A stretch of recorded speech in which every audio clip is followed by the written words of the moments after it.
Graduation was supposed to be my receipt, the proof I had earned my seat at the table. 3 days later, I found a folder that showed my seat had already been given away quietly, legally, and permanently. My mother did not even deny it. She explained it like I was a tool you set down when the job is done.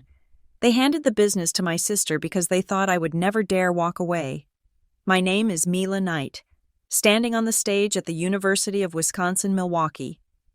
The lights were blinding enough to wash out the crowd, but I knew exactly where my family was sitting. I did not need to see them to feel the weight of their expectations. The gown felt heavy on my shoulders, synthetic and hot, but the piece of paper in my hand felt heavier. To anyone else in that arena, this diploma was just a celebration of 4 years of lectures and exams. To me, it was a receipt. It was the physical proof that I had held up my end of the bargain. I had spent 4 years studying operations management, supply chains, and business strategy, not to leave Milwaukee, but to dig my heels deeper into the soil of Knight Iron Works. I walked across that stage with the kind of pride that burns in your chest. I imagined the conversation we would have on Monday morning. I pictured my father, Harlan, finally clearing off the desk next to his, spreading out the blueprints for the modernization project I had been sketching on napkins for 2 years. I imagined my mother, Vivian, actually looking at me with the same beaming approval she reserved for charity galas and church socials. I thought I had finally bought my seat at the table. Monday came 3 days later, and the silence was the first thing that hit me. I walked into the shop at 6 a.m, the way I had done since I was 16 years old. The air inside Knight Iron Works always tasted the same, a metallic tang of cutting fluid, welding ozone, and dust. It was a smell that stuck to your skin and lived in your hair, no matter how many times you washed it. I was dressed in a blazer and clean slacks, ready for the transition meeting my father had vaguely promised me weeks ago. The floor crew was already moving, sparks were flying from the welding bays, and the rhythmic thrum of the CNC machines vibrated through the concrete floor. When I walked past the break room, Old Man Miller tipped his coffee cup at me. He looked at my clean clothes, then at my face, and gave a small, confused nod. He knew what I was there for. Everyone knew, or at least, we thought we did. I went straight to the main office, a glass-walled box overlooking the shop floor. My father was there, hunched over his desk, burying himself in a stack of purchase orders. My mother was standing by the filing cabinet, checking her makeup in a compact mirror. "Good morning," I said, closing the door behind me to cut down the roar of the machinery. I placed my notebook on the corner of the desk. "I am ready to go over the quarterly projections whenever you are ready. Dad." Harlan did not look up. He shifted a paper from one stack to another, his hand trembling just slightly. It was a tic he had whenever he was avoiding a confrontation. "Not now, Mila," he muttered, his eyes fixed on the paper. "We are slammed. One of the vertical mills is acting up again, and we are behind on the heavy equipment order for the construction firm downtown." I stood there, my hand still resting on my notebook. The excitement began to curdle in my stomach. "Dad, we talked about this. I am not here to fix the mill today. We need to discuss the restructuring. My role?" Vivian snapped her compact shut with a sharp click. She turned to me, her smile tight and practiced. "Mila, honey, be reasonable. Your father is stressed. We cannot just stop the world because you have a piece of paper now. We will talk later. Right now, we need you to go handle the inventory count in the back warehouse. The numbers are not matching up, and you are the only one who knows how to reconcile them quickly." The inventory count. That was grunt work. That was something I used to do on weekends in high school. "Mom," I said, keeping my voice level, "I have a degree in operations management. I am not going to spend my first day back counting bolts." Vivian's smile did not waver, but her eyes went cold. "You are part of this family, Mila. Family pitches in where they are needed.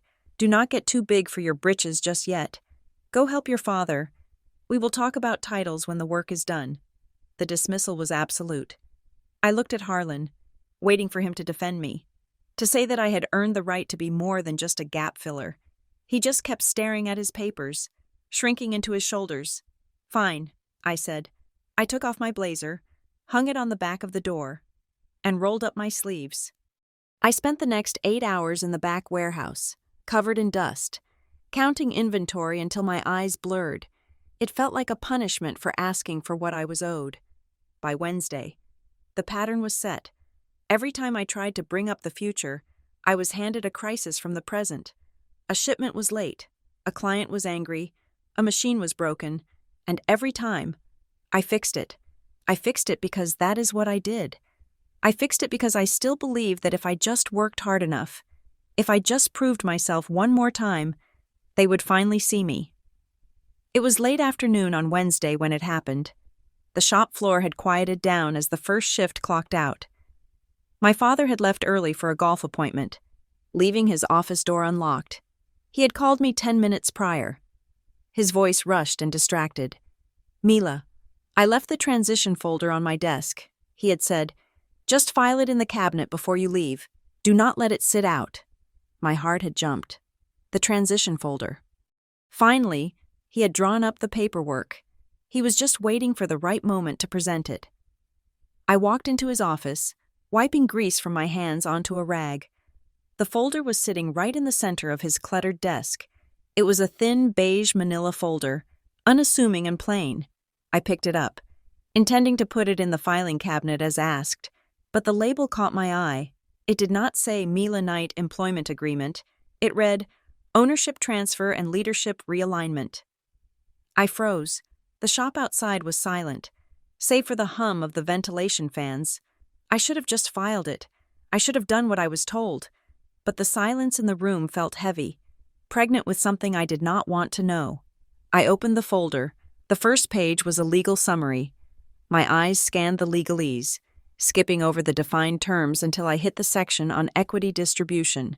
Majority owner, Kendra Knight, 51% controlling interest. Incoming president, Kendra Knight. Effective, June 1st. I blinked. I read it again. Kendra, my younger sister, Kendra, who had spent the last 4 years traveling and posting photos of her brunches while I was pulling all-nighters studying supply chain logistics. Kendra, who could not tell the difference between a lathe and a drill press if her life depended on it. I felt a physical blow to my chest, a hollow thud that knocked the wind out of me. My hands started to shake, rattling the paper. I flipped the page, looking for my name. Surely, this was a mistake. Surely, I was a partner, maybe a minority partner, but a partner. I found my name on the third page, under a subheading titled Phase Out and Support Structure. Mila Knight, role, Support Labor/Operations Assistant, and next to it, a note in my mother's handwriting, keep in current capacity to support Kendra's transition. Phase out leadership expectations over 12 months. Phase out. They were not just passing me over, they were erasing me. I stood there for a long time. The setting sun was cutting through the blinds, casting stripes of orange light across the document. I could hear the blood rushing in my ears, a roaring sound like a waterfall. My mother did not deny it. She explained it. That is what hurt the most. In her notes, in the margins of the document, she had justified it. Kendra has the image. Kendra represents the modern face of the company. Mila is too critical to the floor operations to move to the boardroom. I was a tool, a wrench you keep in the toolbox because it fits the specific bolt you need to turn. But you do not bring it into the house and put it on the mantelpiece. You set it down when the job is done. My first instinct was to scream. I wanted to tear the folder in half. I wanted to march out to the parking lot, get in my truck, and drive until the gas tank ran dry. I wanted to burn the building down.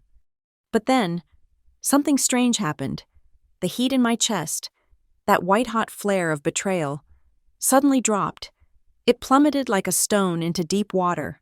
A coldness spread through me, starting at my fingertips and working its way up my arms.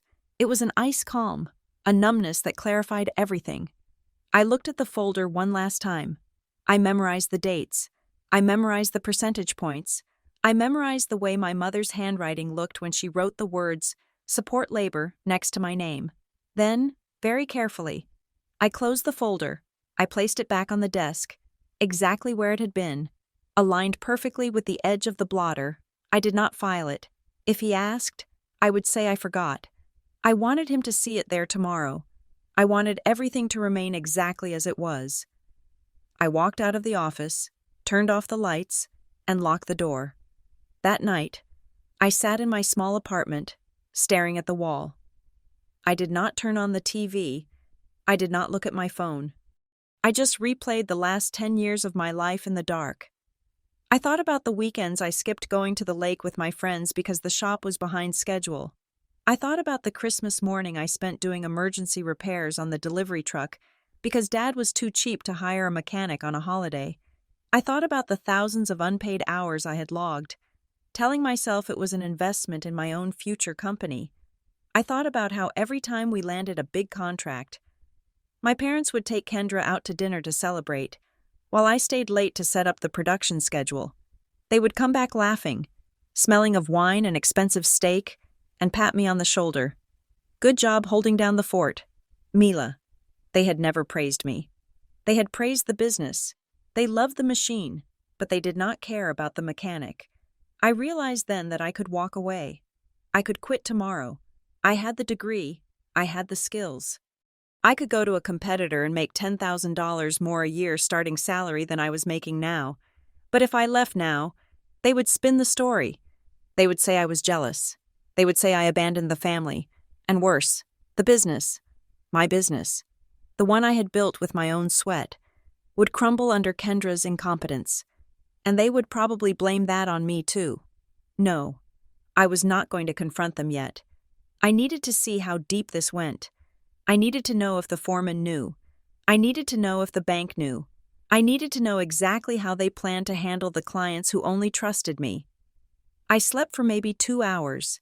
When I woke up, the sun was barely up, gray and bleak. I showered, dressed in my work boots and jeans, and drove to the shop. I was working on the intake manifold of a stalled compressor when my phone buzzed in my pocket. It was barely 8 in the morning. I pulled it out. It was my father. I let it ring 3 times before answering. I wiped a smudge of grease off the screen with my thumb. "Hello?" I said. My voice was calm, flat. "Mila?" Harlan's voice was high, tight with panic. "Where are you?" "I am at the shop." "Dad? Fixing the compressor? Like I do? You need to come to the office. Now." "What is it?" I asked. Not moving, I picked up a wrench and turned it slowly in my hand. "It is Apex Industries," he said, and I could hear him pacing. I could hear the squeak of his shoes on the linoleum. "They just called. The VP of Procurement is on the line. He is concerned." "Concerned about what?" I asked, though I already had an inkling. Apex was our biggest client. They accounted for 40% of our revenue, and I was the one who had personally managed their account for the last 3 years. I was the one who answered their calls at midnight. He heard about the restructuring.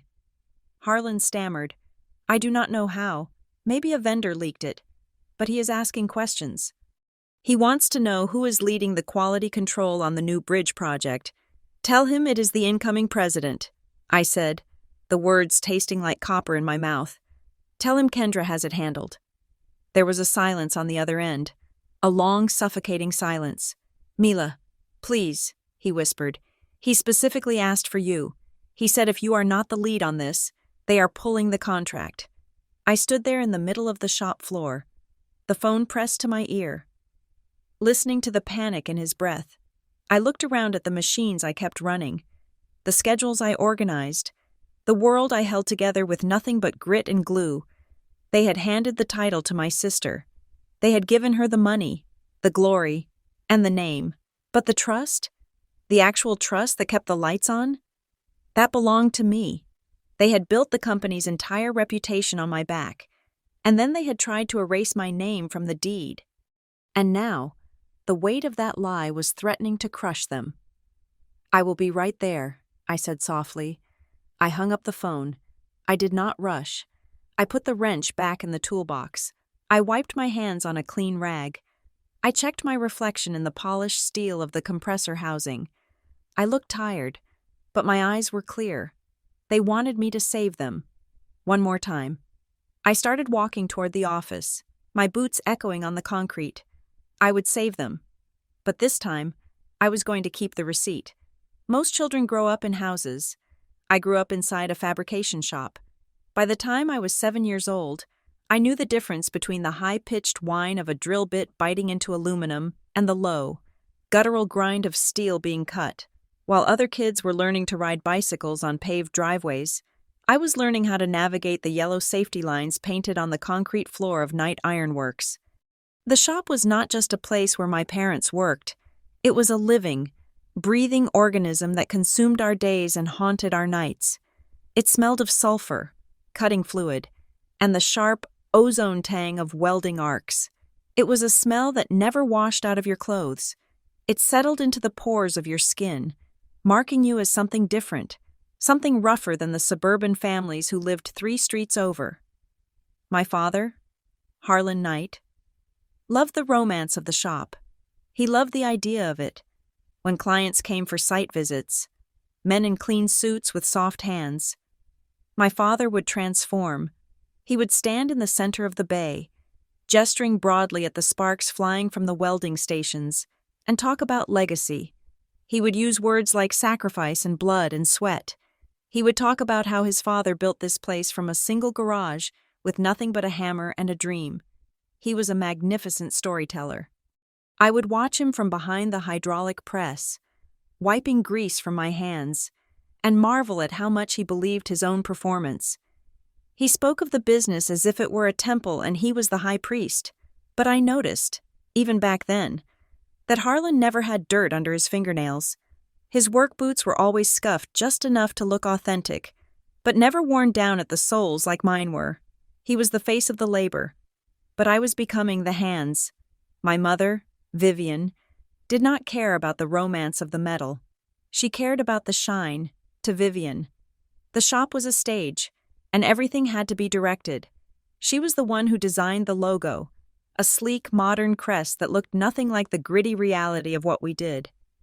She was the one who insisted on the website photos being retouched to remove the oil stains on the floor and the tired shadows under the workers' eyes. She was obsessed with the narrative. We were not just a machine shop. We were a multi-generational manufacturing solution. That was the phrase she drilled into us.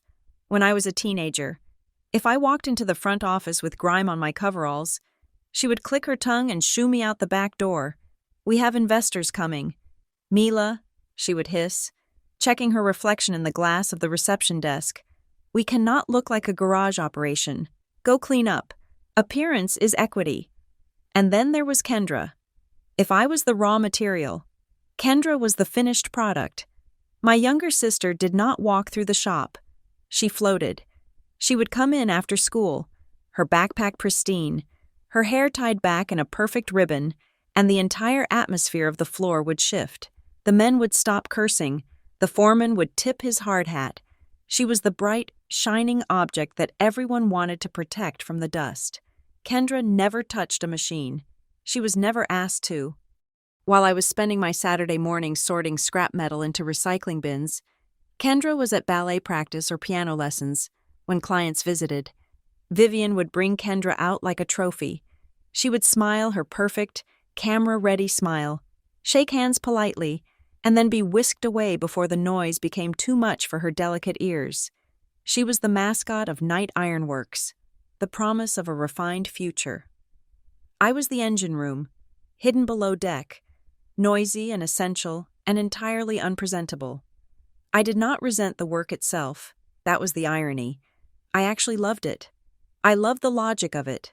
Metal does not lie. If you cut it wrong, it does not argue with you or make excuses. It just does not fit.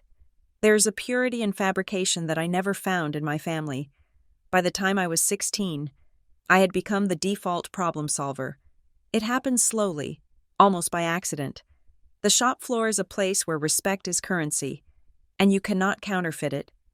The workers, men who had been machining since before I was born, started to realize that when they went to Harlan with a technical problem, he would give them a speech about morale. When they went to Vivian, she would ask if it would delay the shipment date, but when they came to me, I looked at the blueprints. I remember one humid July afternoon when the main CNC lathe jammed in the middle of a critical aerospace order. The deadline was 48 hours away. Harlan was in his office with the door shut, likely panic calling the manufacturer, the floor manager, a gruff man named Miller who had lungs full of iron dust, found me in the break room.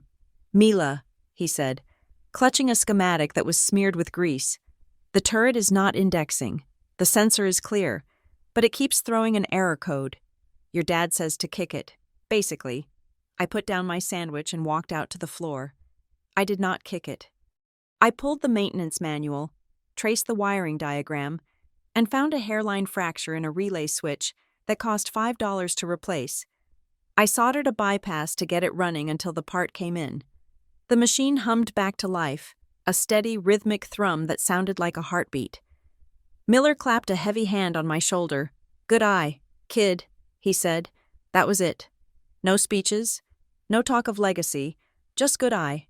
That was the real language of the shop. Competence was quiet. It did not need a press release. It just needed to work. From that day on, I was the one they looked for when the specs did not make sense. I was the one who caught the engineering errors in the client drawings before we wasted $10,000 on materials. I learned to read the shop not with my eyes, but with my gut.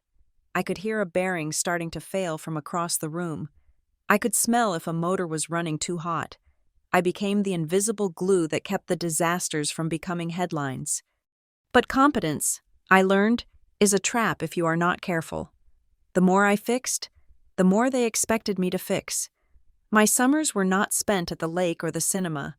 They were spent covering shifts for guys who called in sick, or running emergency deliveries to job sites 3 hours away. And whenever I brought up the subject of money, the conversation became a masterclass in deflection. I remember the summer before I started college. I had just worked 60 hours in a single week to get a rush order out for a hospital expansion. I was tired, my back ached, and my friends were planning a road trip that I could not afford. I walked into the kitchen where my parents were drinking wine and laughing about a neighbor's new car. "I need to be put on the payroll," I said. I had rehearsed the sentence in the mirror. "I am doing the work of a foreman and an expeditor. I need a wage." Harlan put his wine glass down, his face softening into that practiced expression of paternal disappointment. He looked at me as if I had asked to sell the family dog. "Mila, honey," he said, his voice dropping to that serious, legacy-building register. "We are building something here. Every dollar we save on labor is a dollar that goes back into the machinery, back into the company. It is an investment. It is an investment in you," Vivian added, not looking up from her tablet. "Who is paying for your tuition in the fall?" "The business. Who puts gas in your truck?" "The business. You are not an employee. Mila, you are family. Employees get paychecks. Family gets equity. It all comes back to you in the end. It comes back to you." That was the phrase. It was the carrot they dangled on a stick that kept getting longer. I believed them. I believed that my unpaid hours were deposits in a bank account that I would one day inherit. I told myself that the sweat equity was real equity. I looked at Kendra, with her new clothes and her free time, and I told myself that she was just enjoying the perks, but I was earning the power. I convinced myself that there was a difference between being given a life and building one. That was why I chose my degree. Operations and Supply Chain Management. It was not a glamorous major. It was not something you studied if you wanted to be famous. It was the science of efficiency. I went to university with a singular mission: to learn how to run Knight Ironworks better than my father ever could. Every semester, I came home with new ideas. I learned about lean manufacturing, about Six Sigma, about automated inventory systems that could save us 15% on overhead. I would sit at the dinner table, excited, laying out my plans over roast chicken. "We need to digitize the procurement process," I would say. "We are losing 3 hours a day just chasing paper invoices." Harlan would nod, his eyes glazing over. "That sounds very smart, Mila. Very academic. We will look into it when you graduate, Vivian would say, pouring more wine. Right now. We just need you to handle the scheduling for next week. Miller is out for surgery and we are short-handed. So I would go back to the shop, I would put on my boots and my safety glasses, and I would keep the machine running. I told myself that graduation was the finish line. Once I had that diploma, once I had the official stamp of approval from the outside world, they would have to listen. They would have to see me not just as Mila the daughter who helps out, but as Mila the professional who knows what she is doing. I thought the degree would be the key that unlocked the door to the boardroom. I thought it would turn the invisible labor into visible leadership. I was so naive. I did not realize then that in the Knight family, and perhaps in families like ours all over America, roles are not things you earn through merit. They are not things you acquire through hard work or education. Roles are assigned. They are cast at birth, written in invisible ink on your forehead before you take your first breath. Kendra was the princess. She was the face, the image, the receiver of bounty. Her role was to shine and to be provided for. Harlan was the patriarch. His role was to inhabit the chair and speak the words. Regardless of whether he understood the actions, Vivian was the director. Her role was to control the lighting and the angle, to ensure the audience saw only what she wanted them to see. And me? I was the mule. My role was to carry the load. My role was to have a strong back and a closed mouth. My role was to make sure the road was smooth for the chariot to ride over. They did not want me to lead. They never wanted me to lead. If I led, who would do the work? If I moved to the front office, who would stay late on Christmas Eve to fix the boiler? Who would catch the mistakes that saved their reputation? Promoting me would have been inconvenient. It would have required them to replace me. And you cannot replace a mule that works for free and believes it is a racehorse. I spent 4 years in lecture halls dreaming of the day I would modernize Knight Iron Works. I spent my nights highlighting textbooks and drafting business plans. Fueled by the belief that I was proving my worth, I did not know that my worth had already been calculated, weighed, and capped the day I picked up my first wrench. I was valuable to them, yes, immensely valuable, but only as long as I stayed exactly where I was, knee-deep in the grime, fixing the things they broke, believing that one day, the family would pay its debts. I was about to learn that some debts are never meant to be paid. They are just meant to be serviced, indefinitely, by the one person foolish enough to believe in the promise. The degree in my hand was supposed to be a battering ram. I had spent 4 years sharpening it, turning theories of supply chain optimization and lean management into a weapon I could use to break down the walls of inefficiency that had plagued Knight Iron Works for a decade. I did not come home to Milwaukee with just a diploma. I came home with a 3-inch binder color-coded and tabbed, titled Operational Modernization Strategy 2026. I had spent my final semester analyzing our family's financials, scrubbing the data until my eyes burned, finding the leaks where money was dripping out like oil from a cracked casing. I had a plan to cut our material waste by 18% in the first year. I had a vendor consolidation strategy that would save us nearly $50,000 annually. I had mapped out a new workflow for the floor that would reduce machine downtime by 12 hours a week. I walked into the office that first Monday after graduation with that binder tucked under my arm. Feeling like a general returning from war with the map to victory, I expected a conference room. I expected a whiteboard. I expected my father to sit down, pour a cup of coffee, and say, "Okay, Mila, show us where we go next." Instead, I was met with the frantic, chaotic energy of a sinking ship. As soon as I stepped through the door, Vivian did not even look up from her phone.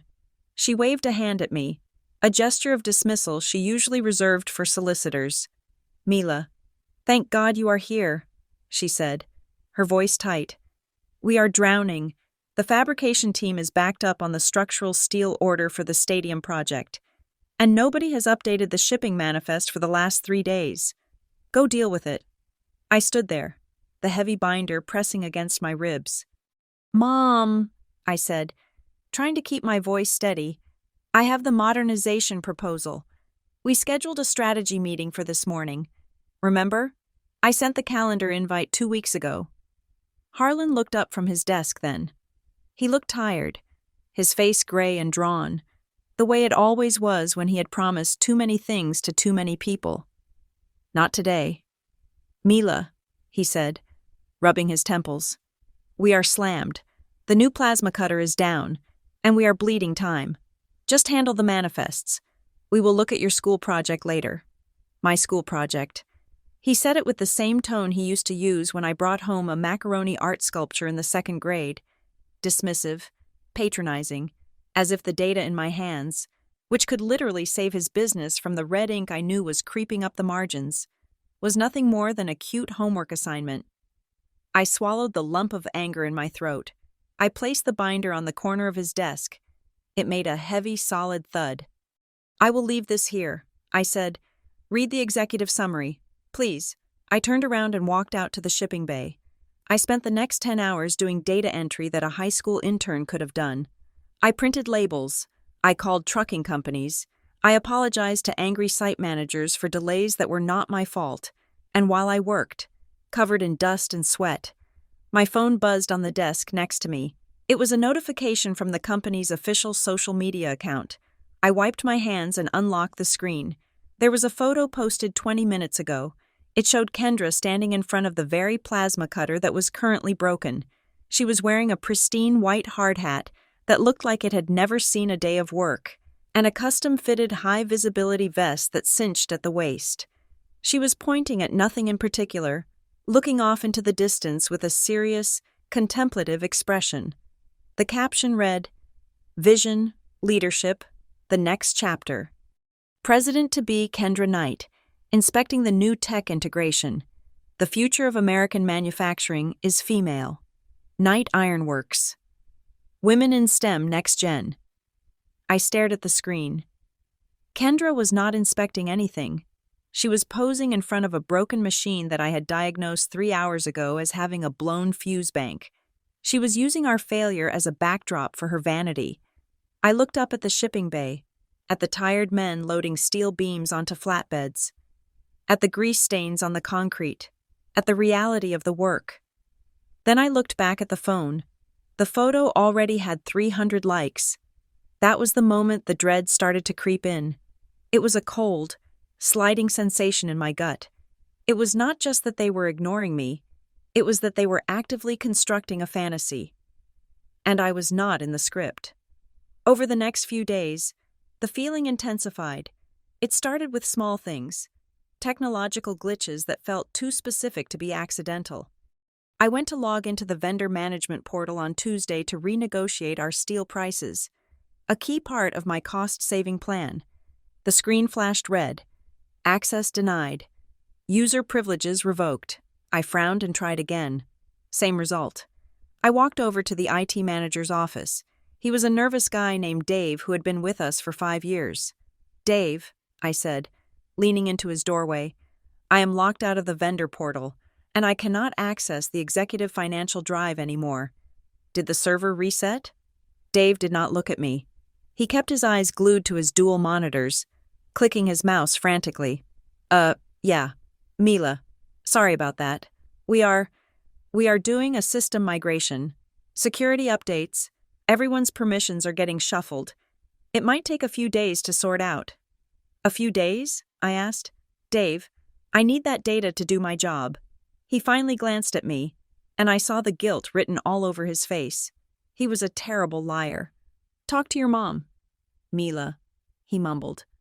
She signed off on the new permission hierarchy. I just clicked the buttons. I walked back to my desk, my heart hammering a slow, heavy rhythm. A permission hierarchy. I checked my email access. I could still send and receive. But my calendar, the master calendar I used to coordinate the entire shop floor, was gone.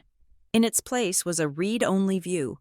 I could see the meetings, but I could not change them. I could not invite anyone. I was a spectator in my own department. I decided to test the waters. I waited until the Thursday production meeting. Usually, I sat at the far end of the table, taking notes. This time, I stood up. I walked to the front of the room, past Kendra, who was scrolling on her phone, and placed a single sheet of paper on the table in front of my father. "Dad," I said, my voice projecting clearly to the 4 foremen and the sales manager in the room. "I have analyzed the workflow for the stadium project. If we stagger the shifts by 2 hours and run the finishing crew on a 4-10 schedule, we can eliminate the overtime costs completely. That saves us $12,000 this month alone." The room went quiet. The foreman looked at the paper. They nodded.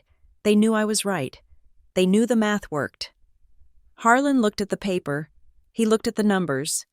Then he looked at Vivian, who was sitting to his right. Vivian gave a barely perceptible shake of her head. Harlan cleared his throat. "It is an interesting idea, Mila. But changing the shifts now would disrupt the rhythm. The guys are used to the current schedule. We do not want to rock the boat right when we are this close to delivery, but we are bleeding money." I insisted, $12,000. "Dad, that pays for the new welder we need." Listening costs him nothing. I realized in that moment, he listened to me to be polite. He listened to me because it was easier than telling me to shut up. But he had no intention of acting. "We will table it for next quarter," Harlan said, sliding the paper aside. "Let's move on to the marketing update. Kendra?" Kendra looked up, bright and smiling, as if she had just been activated by a switch.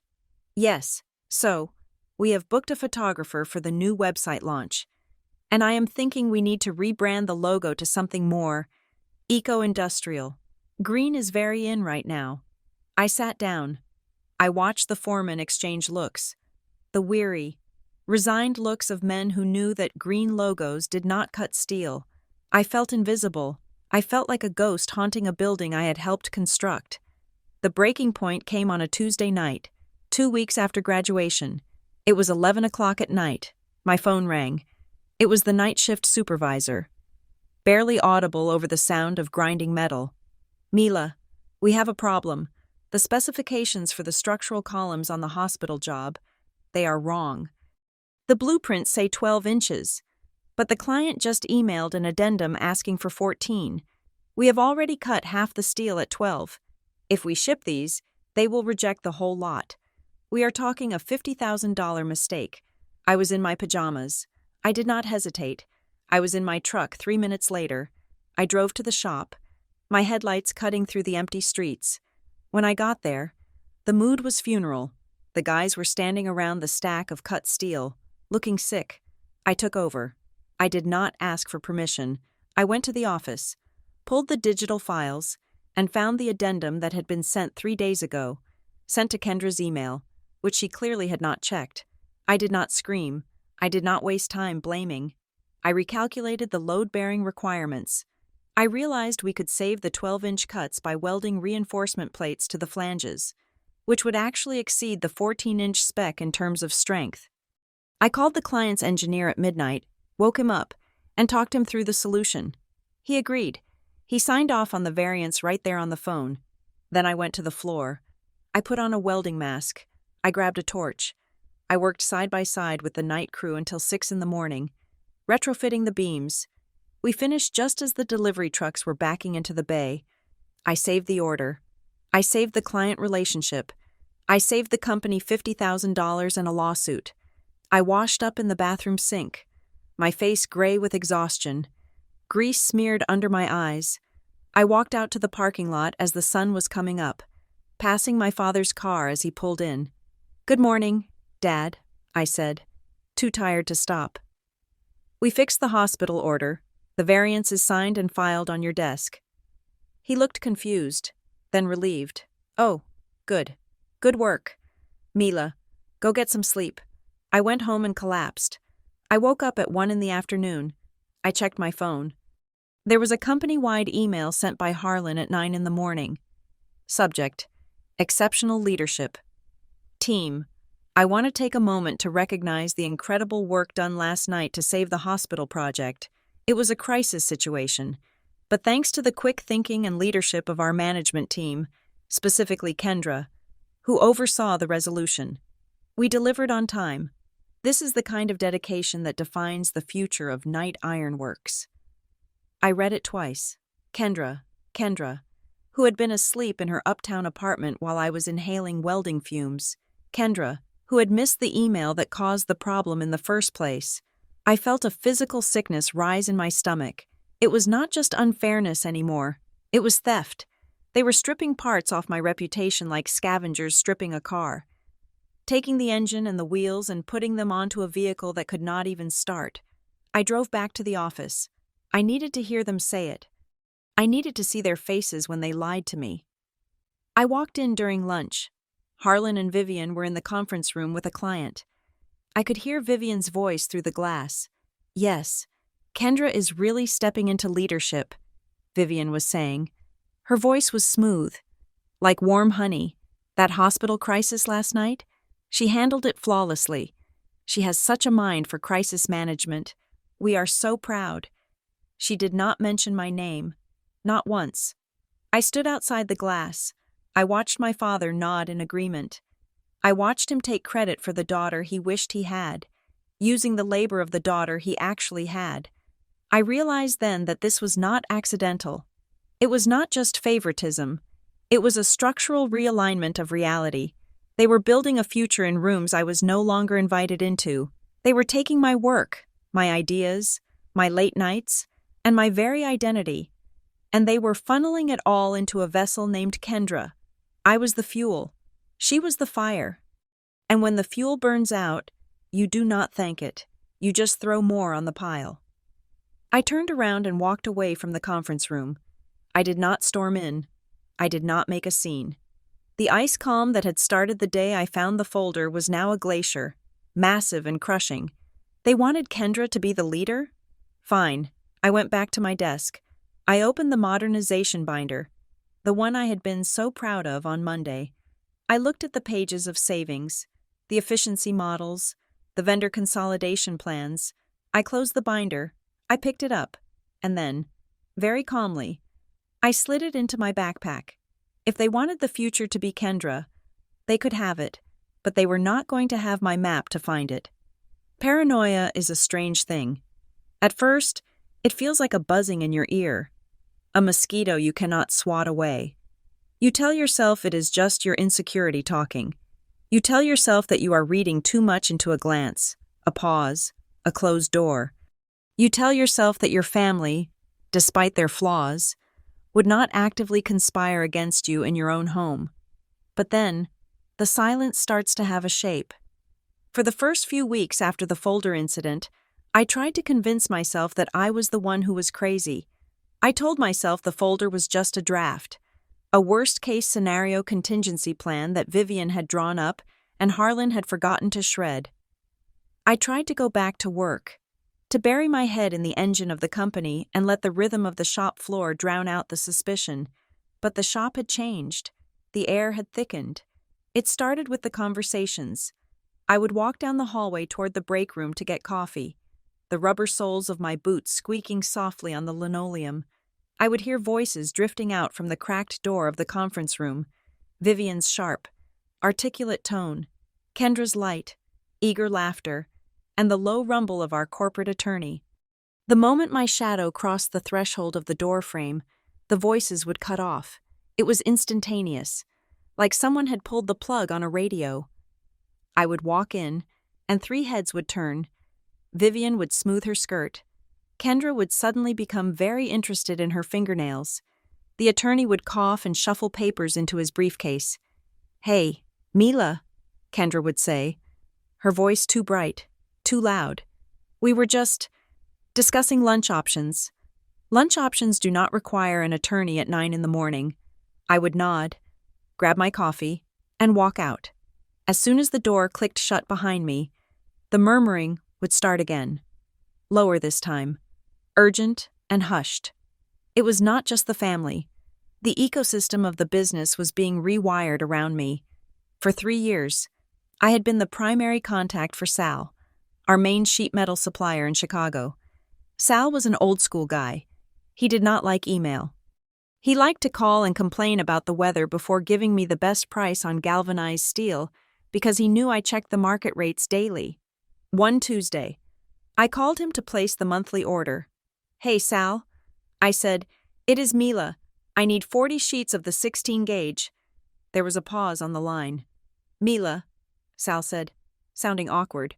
I was told to route everything through the president's office now. I just got off the phone with your sister. I gripped the phone tighter. You talked to Kendra? About steel specs? Yeah. Sal said. She asked me if we had any artisanal grade metal. I did not know what to tell her. Kid. But look, she signed the purchase order. It is out of my hands. I hung up. I walked past Kendra's office later that afternoon. She was on the phone with another vendor, a logistics coordinator who managed our heavy freight. We are really looking to synergize our shipping paradigm, Kendra was saying, spinning in her ergonomic chair. We want to leverage a more holistic approach to the supply chain. I watched through the glass. She was using words she had read in a magazine article, stringing them together into a necklace of nonsense. The logistics coordinator did not care about synergy. He cared about weight limits and delivery windows. 10 minutes later, I got an email from that same coordinator.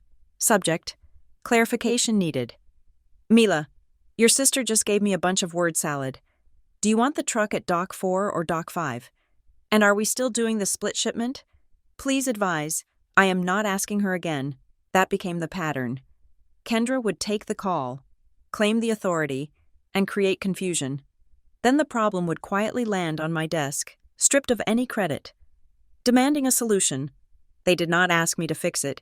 They just stopped doing their jobs until I stepped in. It was weaponized incompetence. If they let the fire burn long enough, they knew I would be the one to pick up the hose, because I was the only one who could not stand to watch the house burn down. But I stopped fixing it loudly. I stopped sending the updates. I replied to the coordinator directly, gave him the dock number, and archived the email. I was becoming a ghost in my own machine. The people on the floor noticed. You cannot hide the truth from men who work with their hands. They see everything. Miller, the foreman who had taught me how to weld when I was 12, cornered me one afternoon near the scrap bins. He was 60 years old, with skin like leather and hands that could crush a walnut. He looked around to make sure we were alone. They are making moves upstairs. Mila, he said, his voice low.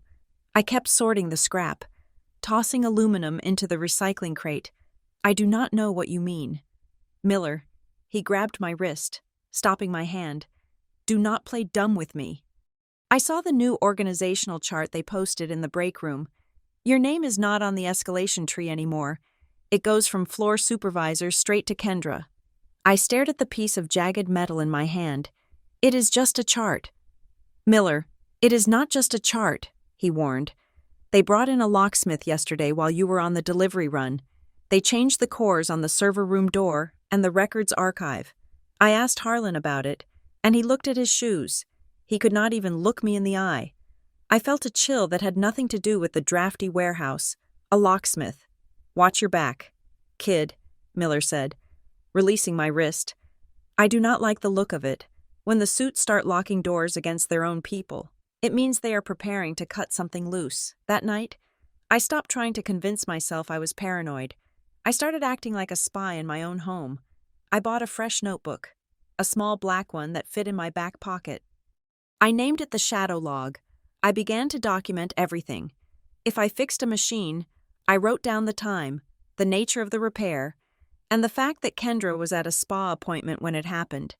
If I renegotiated a contract that Kendra had botched, I saved the email chain, printed it out, and took a photo of the physical copy with that day's newspaper to prove the date. I tracked the approvals. I watched the digital workflow. I saw purchase orders for $50,000 of raw materials authorized by Kendra's digital signature at 2 o'clock in the afternoon on a Thursday. I checked her social media. At 2 o'clock on Thursday, she was posting a live video from a vineyard tour in Napa Valley. She was not even logging in. She had given her password to Vivian, or maybe they had set up an auto-approve function. They were running the company on autopilot, using her name as a rubber stamp, assuming that the systems I built would keep the plane in the air. Then came the consultant. His name was Marcus. He wore a suit that was too blue and shoes that were too pointy. Vivian introduced him as an efficiency expert, hired to streamline our internal knowledge base. Mila, Vivian said, smiling that shark-like smile. Marcus is going to shadow you for a few days. We want to make sure we capture all your wonderful processes so we can scale them. Scale them. Corporate code for replace you. Marcus did not ask me about the nuances of the fabrication process. He did not ask me about the client relationships. He sat next to me with a tablet, asking questions that made my skin crawl. So, when you access the client database, what is the exact password string? He asked. It is encrypted, I said, typing it in so he could not see. Right, he said, tapping on his screen. And this contact list for the emergency vendors, is this saved on the central drive or your local hard drive? Local, I said. Could you upload that to the shared folder? Just for redundancy. I looked at him. He was not there to improve the system. He was there to download my brain. They realized that if they fired me today, the company would grind to a halt tomorrow because all the knowledge was locked in my head. They needed to extract the data before they discarded the drive. I will get to it. I lied. I gave him nothing. I gave him generic answers. I told him I operated on intuition. I saw him getting frustrated, typing aggressive notes on his tablet. But the real blow came 3 days later. I was looking for a file on the server, a comprehensive standard operating procedure manual I had written 2 years ago. It was my masterpiece, a 200-page document detailing every machine setting, every safety protocol, every quirky workaround for our aging equipment. I had written every word of it late at night, unpaid, because I wanted the shop to run safely. I found the file. But the name had been changed. It was no longer titled Knight Iron Works Operations Manual, authored by Mila Knight. It was titled KI Corporate Governance Process, Proprietary Property of Kendra Knight. President. I opened it. My name was gone. Every I had been changed to we, my specific phrasing, my jokes in the footnotes, my personal warnings about the temperamental boiler. It was all there. But the author metadata listed Kendra Knight as the creator. They had stolen my mind. They had taken the literal words out of my head, stripped my name off the cover, and handed it to her like a homework assignment she had bought online. I sat there in the dim light of the server room, staring at the screen. I felt a strange sensation, not anger, not sadness, but a terrifying clarity. This was not a family dynamic. This was a hostile takeover. I went home that evening and found my father sitting on the porch. He was holding a beer, staring out at the lawn. He looked smaller than I remembered. His shoulders were slumped, his posture defeated. "Hey, Dad," I said, sitting on the step below him. He jumped a little. "Oh, hey, Mila, I saw the manual on the server."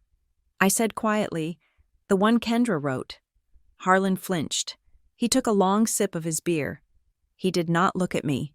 "Your mother thought," he started, then stopped. He sighed. A ragged sound. "We need to present a unified front. Mila, the investors.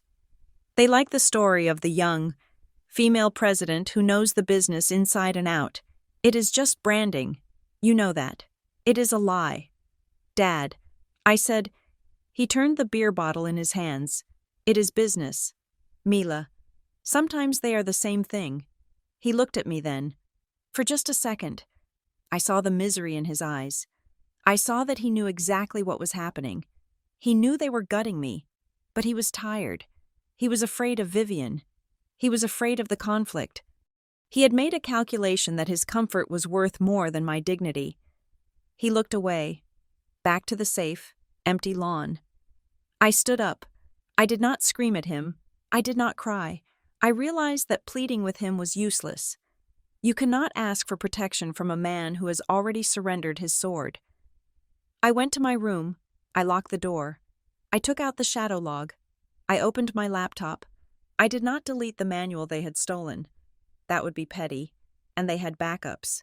Instead, I began to download. I downloaded every email where Kendra asked me how to do her job. I downloaded the server logs showing her absence. I downloaded the metadata proving I wrote the manual 3 years before she was even appointed president. I downloaded the financial records showing the consultant's fee, the locksmith's invoice, and the Synergy seminar Kendra had charged to the company card. I was done hoping they would love me enough to stop. I was done waiting for them to wake up and realize my value. Love, in this house, was a transaction, and I was bankrupt. I would not fight them with feelings. I would not fight them with arguments. I would wait. I would let them build their castle on the foundation of lies they had stolen from me. And while they were busy posing for photos on the balcony, I would be down in the basement, quietly collecting the dynamite. I did not need their permission to be the leader anymore. I just needed the facts, and I had gigabytes of them. The air conditioning in the office had been broken for 3 days, leaving the air stagnant and heavy, smelling faintly of stale coffee and printer toner. It was 7 o'clock on a Tuesday evening. The shop floor was finally silent, the machines powering down into their nightly slumber. But the front office was still buzzing with the low-level tension that had become our new normal. I was at my desk, finishing up the reconciliation for the monthly steel delivery, when my mother leaned out of her office. She was holding a glass of Chardonnay, the condensation dripping onto her fingers. She looked annoyed, not at me specifically, but at the inconvenience of administrative work. "Mila," she called out, her voice echoing slightly in the empty hallway. "I cannot find the renewal policy for the fleet insurance. The broker is nagging me for the declaration page. Be a dear and grab it from the master file. Would you? It should be in the top drawer of the black cabinet." It was a routine request. Be a dear. Grab the file. Phrases that reduced me from an operations manager to a glorified secretary, but I nodded. It was easier to just do it than to argue about why the president of the company, my sister, or the CFO, my mother, could not walk 20 feet to a filing cabinet. "Sure, Mom," I said. "I will get it." I walked over to the black lateral file cabinet that sat in the corner of the conference room. This cabinet was the heart of the company's bureaucracy. It held 20 years of tax returns, deeds, contracts, and insurance policies. It was where the paper trail of our lives was buried. I pulled the top drawer open. The metal runners groaned, a sound of friction and age. I started thumbing through the hanging folders, looking for the tab labeled Insurance Fleet. The filing system was a mess. Kendra had supposedly reorganized it a month ago, which meant she had moved things around until they looked pretty and then lost track of where she put them. I pushed past a thick binder of vendor contracts and a stack of old marketing brochures. My fingers brushed against a stiff manila envelope at the very back of the drawer. It was not hanging on the rails. It had been shoved behind the metal divider, as if someone had tried to hide it in a hurry, but did not have the time to do it properly. I pulled it out. It was heavy. The label on the front was handwritten in red marker. Transition timeline. Confidential. Do not file. My heart gave a strange, singular thump against my ribs. I knew I should put it back. I knew that looking inside this folder was crossing a line from paranoia into espionage, but the memory of that first folder I had found on my father's desk, the one that called me support labor, was still burned into my retinas. That had been the plan. This, I realized as I weighed the envelope in my hand, felt like the execution. I looked over my shoulder. Through the glass wall of the conference room, I could see Vivian back in her office, typing on her phone, taking a sip of wine. She was not watching. I opened the envelope. Inside was a stack of legal documents, crisp and stapled. The first document was the operating agreement for Knight Ironworks, LLC, restated and amended. I flipped to the ownership schedule on page 4. There it was, in black and white, dated June 1st of this year. Member, Kendra Knight, capital contribution, gifted, percentage interest, 51%. Member, Harlan Knight, percentage interest, 24%. Member, Vivian Knight, percentage interest, 25%. Member, Mila Knight, percentage interest, 0%. I stared at the zero.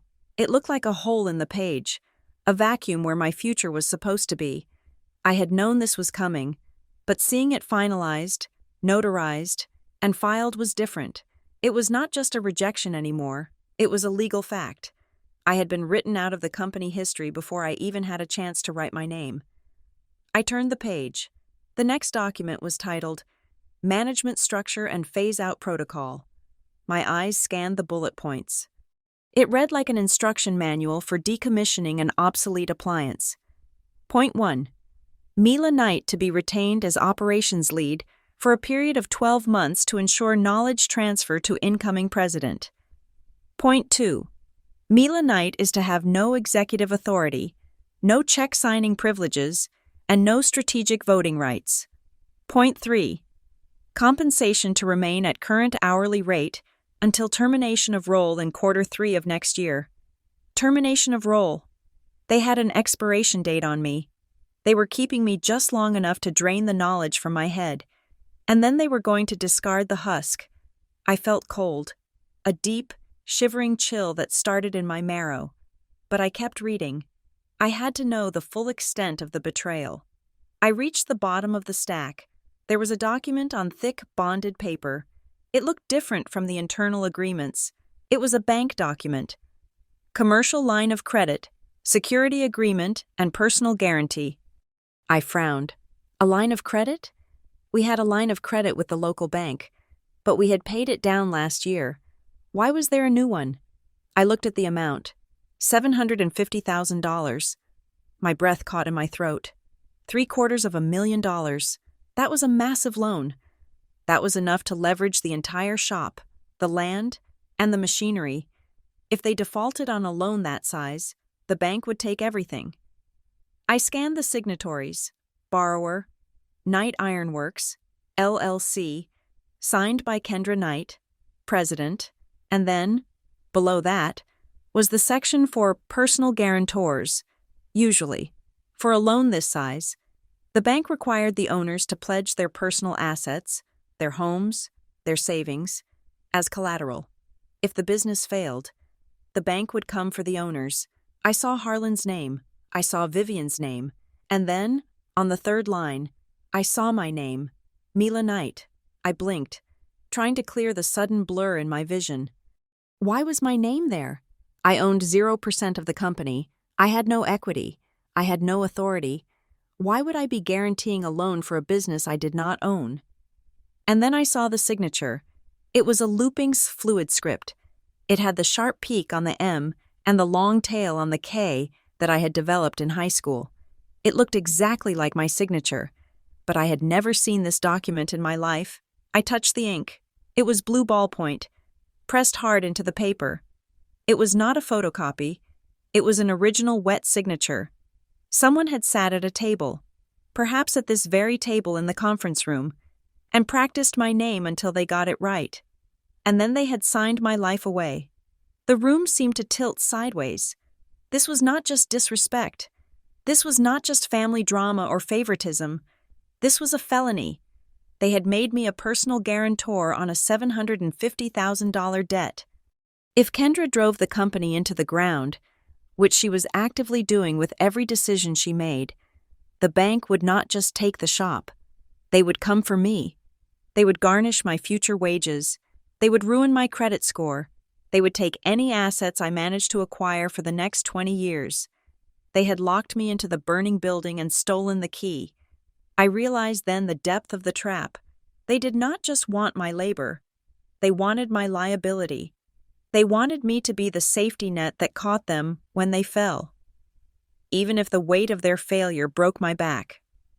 I looked at the date next to the forged signature. May 15th, 2 weeks before graduation. They had planned this while I was studying for finals, while I was dreaming of helping them. They were busy forging my name to secure a loan they knew they could not get on their own credit alone. A wave of nausea rolled over me, hot and violent. I wanted to march into Vivian's office and throw the folder in her face. I wanted to scream until the glass walls shattered. I wanted to call the police right then and there. But the ice calm returned, swifter and colder than before. If I confronted them now, they would gaslight me. They would say it was a mistake, or a placeholder, or that I had signed it and forgotten. They would destroy the document. They would hide the evidence. and I would be left with nothing but my word against 3 people who had spent a lifetime perfecting the art of lying. No, I needed the document. I needed proof. I pulled my phone out of my pocket. My hands were shaking, but I forced them to be steady. I turned off the flash. I took a high-resolution photo of the ownership transfer. Then I took a photo of the phase-out schedule. Then I turned the page to the guarantee. I took 3 photos, one of the whole page, one of the loan amount, and one close-up of the forged signature. I checked the gallery to make sure the text was legible. It was. I put the phone back in my pocket. I closed the folder. I slid the documents back into the manila envelope. I took a deep breath, counting to 4. I needed to put it back exactly as I found it. I shoved it behind the metal divider, angling it slightly so it looked forgotten and undisturbed. I found the fleet insurance file in the next folder. I pulled it out. I walked out of the conference room. My legs felt like they were made of wood. Disconnected from my body, I walked down the hall to Vivian's office. I stood in the doorway. She looked up, swirling her wine. "Did you find it?" she asked. Bored. "Yes," I said. My voice sounded strange to my own ears, distant and hollow. But to her, it probably just sounded tired. It was in the back. "Here is the declaration page." I placed the insurance file on her desk. I did not look at her eyes. I looked at her hands, the hands that had probably held the pen that forged my name. "Thanks," she said, already looking back at her phone. "You can head out. Mila, we do not need you for anything else tonight.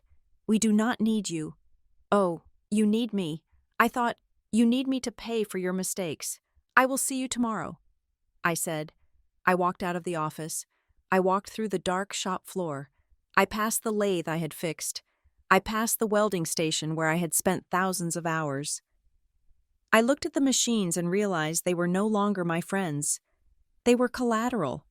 They were part of the debt that hung over my head like a guillotine blade.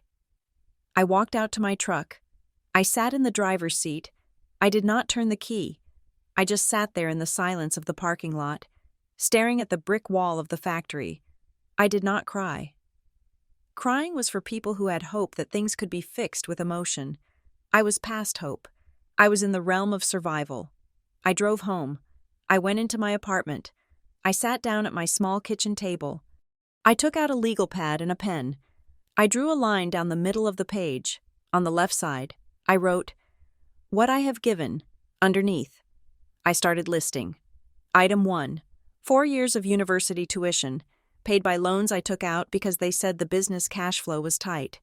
Item 2, estimated 3,000 hours of unpaid overtime since high school. Item 3, intellectual property, the operations manual, the vendor database, the cost-saving protocols. Item 4, my trust. On the right side of the page, I wrote, "What they can do to me." Item 1, terminate employment without severance, per phase-out plan. Item 2, blacklist me in the local industry, Vivian's network. Item 3, financial ruin via the $750,000 forged guarantee. I stared at the list. The right side was heavy. It was a weapon loaded and pointed at my head. But they had made a mistake. They had assumed I would never look in that folder. They had assumed I was the good daughter who did what she was told and never asked questions. They had assumed I was stupid. I picked up the pen again. I turned the page. I wrote a new header. The exit strategy. I was not just going to leave. I was going to dismantle their trap, bolt by bolt. I was going to make sure that when the structure collapsed, I was not the one standing underneath it. I looked at the photo of the forged signature on my phone one last time. It was a crime, and crimes had consequences. I finally turned off the light at 2 a.m. I did not sleep, but I did not panic. I lay in the dark, plotting. They wanted a transition? I would give them a transition, but it was not going to be the one they wrote in that folder. Revenge is rarely a loud explosion. In my experience, the most effective kind of revenge is simply the removal of your own labor. It is the silence where the noise used to be. It is the absence of the hand that used to catch the falling glass. The morning after I found the forged documents, I did not storm into the office with a torch. I did not scream at my parents. I did not flip my sister's desk. I walked into Knight Iron Works at 8 o'clock sharp, not 6 o'clock as I had for the last 5 years. I swiped my badge, I poured a cup of coffee, and I sat down at my desk to perform exactly the duties outlined in my new job description. Support labor. The first test came at 10 o'clock that morning. A notification popped up on my screen. It was an urgent flag from the purchasing system. We were low on the erratic welding gas mixture required for the aerospace contract. Usually, when this happened, I would immediately call our secondary supplier in Chicago. Call in a favor to get a rush delivery, and have the tanks on the dock by 4 in the afternoon. I would authorize the expedite fee on my own accord because I knew the cost of shutting down the line was higher than the shipping fee. I looked at the notification. I looked at the red exclamation point. Then, I opened a new email. I addressed it to Kendra Knight. President. Dear Kendra, I typed. The inventory system indicates we are below critical levels for the welding gas. Please advise on the preferred procurement strategy. Do you wish to authorize an expedited shipment, or should we halt production on the aerospace line until the standard delivery arrives next Tuesday? Awaiting your approval. I hit send. Then I closed the notification window. I did not call the supplier. I did not text the floor manager to conserve gas. I simply went back to organizing my physical files. At 2 in the afternoon, the floor manager, Miller, walked into my office. He looked sweaty and agitated. Mila, the tanks are running dry. The guys are asking when the truck is coming. If we stop welding now, the metal cools, and we lose the temper on the whole batch. I looked up from my desk. I did not scramble. I forwarded the request to management this morning. Miller, I said calmly, I am just waiting for authorization. You know the new protocol. All financial decisions have to go through the president. Miller looked at me. He looked at the calm set of my shoulders. He looked at the lack of phone in my hand. His eyes narrowed, and for a second, I thought he might yell. But then, a slow realization dawned on his face. He remembered the lock changes. He remembered the rumors. Right, he said, his voice dropping. Management decision. He walked out. By 4 o'clock, the line had stopped. The silence from the welding bay was deafening. At 4:15, Kendra stormed out of her office. Why is the aerospace line down? She demanded. Looking at the silent machines, I swiveled my chair. I sent you an email at 10 this morning. Kendra, I am still waiting for your approval on the gas order. I cannot spend company money without your signature. It is in the bylaws. She turned red. Well, obviously you should have ordered it. Do not be stupid. Mila! I smiled. A polite, professional smile that did not reach my eyes. I am just following the chain of command. I would hate to overstep my role as support staff. I will place the order now. It will be here tomorrow. We lost a day of production. We lost $3,000 in wasted material, and I slept for 8 hours that night because it was not my problem. This became my new rhythm. I became the master of malicious compliance. I did everything I was told, and absolutely nothing I was not. When a vendor emailed me a question about a complex invoice at 7 in the evening, I did not reply from my couch while eating dinner. I let it sit. I replied at 8:30 the next morning with a polite note. Please direct all billing inquiries to the President's office for review. When a machine threw an error code that I knew how to fix with a simple software patch. I did not fix it. I logged a maintenance ticket. I filled out the form. I submitted it to the queue. And I watched as the machine sat idle for 2 days because Kendra did not know how to prioritize the tickets. At first, nobody really noticed the source of the rot. The systems I had built were robust. They had momentum. The shop ran on the ghost of my past efficiency for a few weeks. But slowly, the entropy set in. Orders started slipping by a day, then 2. Inventory counts drifted out of alignment. The seamless dance of the shop floor became jerky and uncoordinated. My father, Harlan, wandered the halls looking confused. He sensed the friction, but he could not identify the cause. He was used to the problems disappearing before they reached his desk. Now, they were piling up on his doorstep, and he had forgotten how to shovel. But while the internal structure was crumbling, my external value was becoming crystal clear. I was inspecting a shipment on the loading dock one rainy Tuesday when a car pulled up. It was the regional representative for our primary steel supplier. A man named David, who had been selling us metal for 10 years. He got out of his car, dodging a puddle. He looked around the chaotic dock, where 3 pallets were sitting in the wrong place. "Mila," he said, walking over to me. He kept his voice low. "I just had a 40-minute call with your sister. She tried to argue with me that 3004 stainless steel is the same price as 316. She wanted a refund on the last 3 orders." I winced slightly. That was embarrassing. 316 was marine grade. It was twice the price for a reason. "I am sorry about that." "David," I said, "she is still learning the nuances." David leaned in closer. He looked me right in the eye. "Look, I do not know what is happening in there, but I know who actually knows the difference between an I-beam and a pretzel. If you ever decide to go independent, or if you end up at another shop, you call me first. I will give you the legacy pricing. I do not care what letterhead is on the purchase order. I do business with people, not logos." I felt a warmth spread through my chest that had nothing to do with the humidity. "Thank you, David. I will keep that in mind." 2 days later, I received a personal email on my private account. It was from the lead engineer at Apex Industries, our biggest client, the one who had panicked when I was not involved. "Hi, Mila. Just wanted to check in. The quality reports on the last batch were a little spotty, nothing we couldn't handle. But it's not the usual night standard, just between us. Have you ever considered consulting? We have a few subcontractors who are a mess, and frankly, your operational fixes are the only reason we stayed with Knight this long. If you ever want to grab coffee, let me know." I read that email 3 times. For years, my parents had told me that the Knight name was the asset. They told me I was nothing without the family business.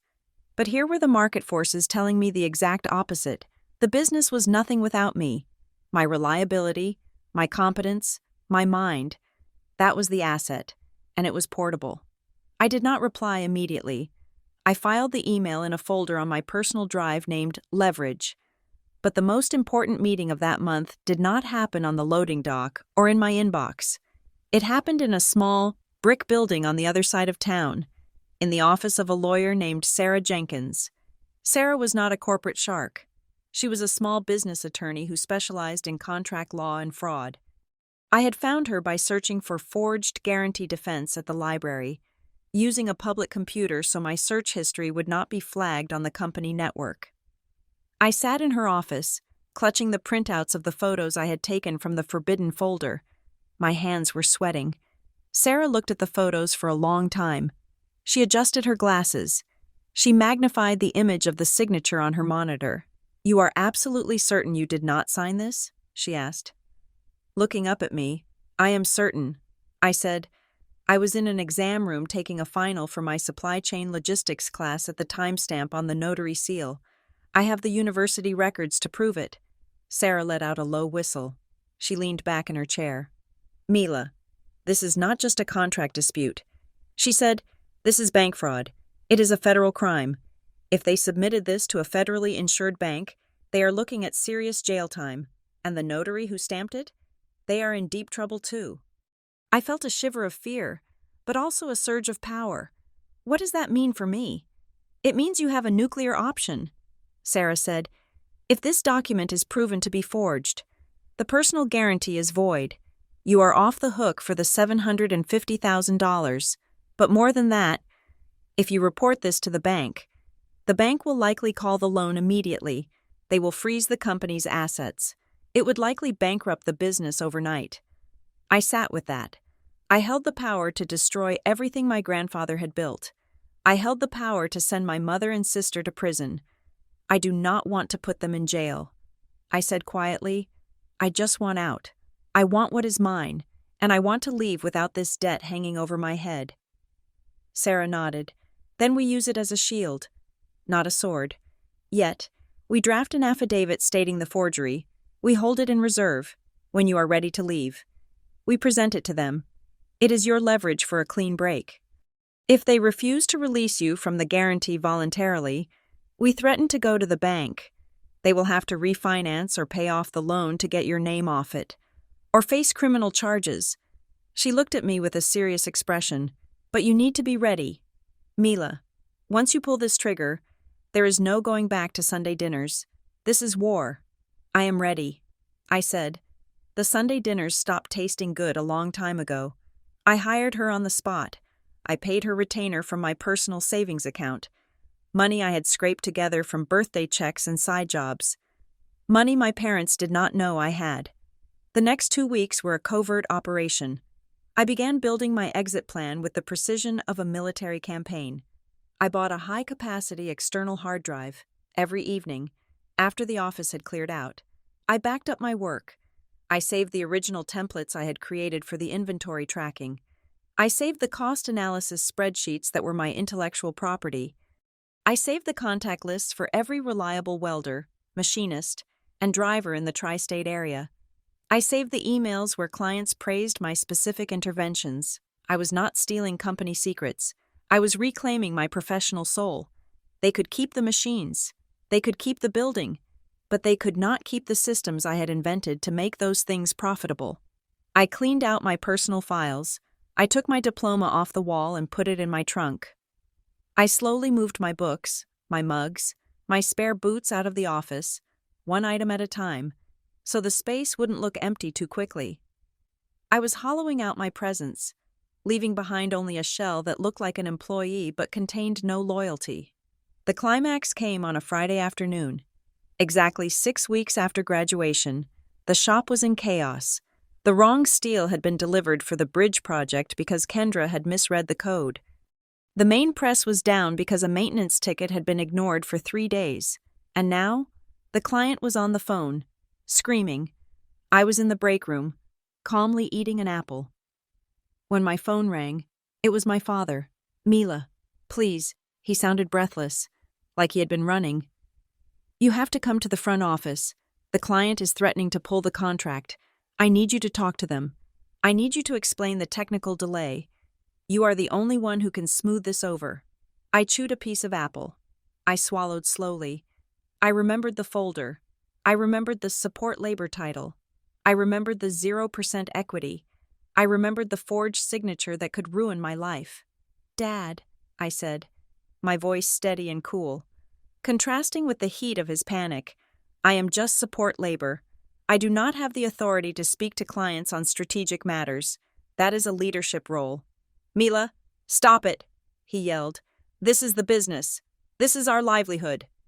Just get in here and fix it. I looked at my watch. It was 4:59. I am sorry. Dad, I said, my shift ends in 1 minute, and I have an appointment. What appointment? He demanded. I have a meeting with a lawyer. I said. The silence on the other end of the line was absolute. It was the silence of a man who realizes, too late, that the tool he reached for is no longer there. I hung up the phone. I walked out of the break room. I walked past the office where my family was frantic, past the glass walls that could no longer contain me. I walked out into the parking lot, the evening sun hitting my face. I had 1 foot out the door, and for the first time in my life, I wasn't looking back at the shop to see if the lights were off. I was looking forward, to where the road went next. Sunday dinner at the Knight household was a performance art piece directed by my mother. It was a mandatory ritual, a weekly tableau of domestic perfection designed to convince us, and perhaps the neighbors, that we were a cohesive unit. For 24 years, my role in this production had been the stagehand. I was the one who arrived at 3 o'clock to peel the potatoes. I was the one who set the table with the good china. I was the one who stayed late to scrub the roasting pan while Kendra and my parents drank digestives in the living room. This Sunday, I arrived at exactly 6 o'clock. I did not use my key. I stood on the welcome mat, a rough rectangle of coconut fiber that scratched the soles of my boots, and I pressed the doorbell.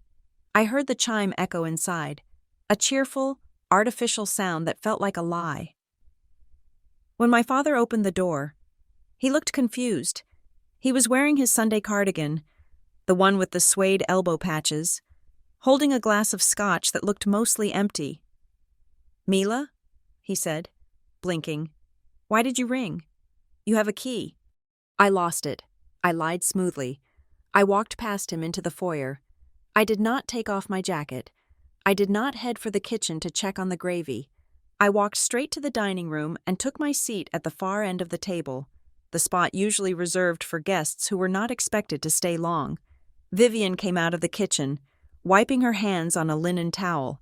She looked impeccable, as always, her hair sprayed into a helmet of blonde perfection. "You are late," she said, her tone sharp but low. "The roast is already resting. I had to mash the potatoes myself. Where have you been?" "Traffic," I said. I watched her eyes narrow. She knew something was off. She could sense the shift in the atmospheric pressure of the room. I was not the apologetic, scrambling daughter she was used to. I was sitting still, my hands folded on the table, my face a mask of calm. Kendra breezed in a moment later, scrolling on her phone. She was wearing a silk blouse that probably cost more than my weekly paycheck. "Hey, Mila," she said without looking up. "Did you see the proofs for the new business cards? Mom says we are going with the gold foil emboss. It looks so executive." I did not answer. I just watched them take their seats. Harlan at the head, Vivian at his right, Kendra at his left. I was the outlier, the variable that no longer fit the equation. We ate in a silence that was thick enough to choke on. The only sounds were the scrape of silver against porcelain and the clink of ice in Harlan's glass. He was drinking faster than usual. He kept glancing at me, then looking away, his guilt radiating off him like heat waves. When the plates were cleared, but before dessert was served, I made my move. I reached into my bag and pulled out a manila envelope. It was not the original. It was a copy, the edges neat and sharp. I placed it in the center of the table, right next to the crystal centerpiece. "What is this?" Kendra asked, reaching for a bread roll. "More work stuff? Can we not do business at dinner?" "It is so boring." I slid the envelope toward Harlan. "Read it," I said. Harlan put down his glass. His hand was shaking. He knew. I could see it in the way his throat worked as he swallowed. He reached out and opened the envelope. He pulled out the stack, the ownership transfer, the phase-out schedule, and on top, the line of credit document with the forged signature highlighted in neon yellow. The color drained from his face so fast, it looked like a physical injury. He went gray, then white. He stared at the signature, my signature, the one he or his wife had faked, and he looked like he was going to be sick right there on the table. Vivian snatched the papers from his hand. Her eyes scanned them, fast and calculating. She did not gasp. She did not look ashamed. She looked at me with the cold, hard assessment of a general realizing the enemy had flanked her. "Where did you get these?" she demanded. Her voice was ice. "You went through the confidential files? That is a breach of corporate privacy." "Mila," I laughed. It was a dry, humorless sound. "Corporate privacy?" I asked. "Is that what we are calling felony bank fraud now?" Kendra looked up, confused. "What are you talking about? What fraud?" I pointed at the document in Vivian's hand. "They forged my signature." "Kendra," I said, keeping my voice level, "they made me a personal guarantor on a $750,000 loan. You own 51% of the company. But if you crash it, the bank comes for me. They mortgaged my future to pay for your presidency." Kendra looked at the paper, then at our parents. "Is that true?" Vivian slammed the papers down on the table. "Lower your voice," she hissed. "You are being dramatic." "Mila, it was a formality. The bank needed 3 guarantors for the prime rate. We were going to tell you. We were just waiting for the right time." "The right time?" I asked. "Was it going to be before or after you phased me out completely? Because according to that timeline, I have about 6 months before I'm fired." Harlan put his head in his hands.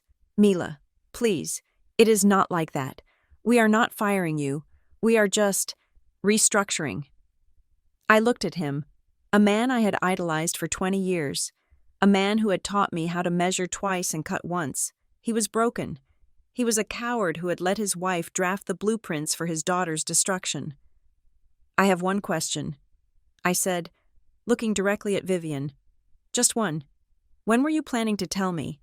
When were you going to sit me down and explain that my inheritance was zero, my authority was zero, but my liability was $750,000? Vivian took a sip of her wine. She composed herself. She realized that denial was useless, so she switched to the weapon she wielded best, brutal honesty wrapped in condescension. We did not tell you because we knew you would react like this, she said. You are emotional. Mila, you get attached to the details. You get bogged down in the weeds of the daily grind. I am the daily grind. I said, I am the reason the grind works. Vivian sighed, a sound of profound patience. Mila, look at you, she said, gesturing vaguely at my work clothes, which I had deliberately worn. You are a worker. You are excellent at what you do. You are reliable. You are steady. You are the best mechanic we have ever had. She leaned forward, her eyes locking onto mine. But leadership? Leadership takes a different kind of mind. It takes vision. It takes the ability to see the big picture, to sell the story. Kendra has that. She has the presence. She has the polish. You are the engine, honey, and you do not put the engine in the driver's seat. The room went silent. There it was, the truth, finally stripped of all the family sacrifice rhetoric. It was not about my age. It was not about my experience. It was not even about the degree I had worked 4 years to earn. It was about a fundamental belief they held about my nature. To them, I was livestock. I was a draft horse, bred to pull the plow until I died in the field. Kendra was a show pony, bred to look pretty in the parade. And in their world, the show pony gets the ribbons, and the draft horse gets the whip. I felt something break inside me. It was the last thin thread of hope I had been clinging to, the hope that if I just explained it to them, if I just showed them the numbers, they would understand my value.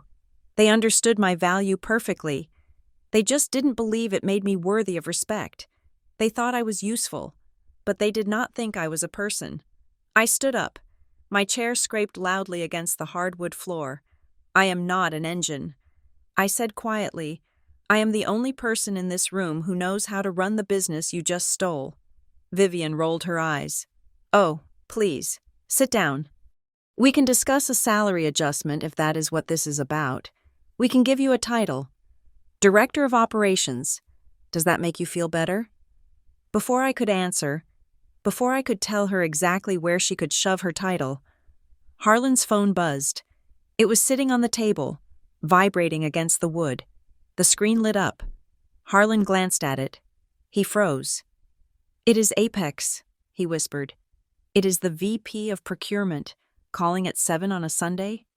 Answer it, Vivian commanded. Harlan picked up the phone.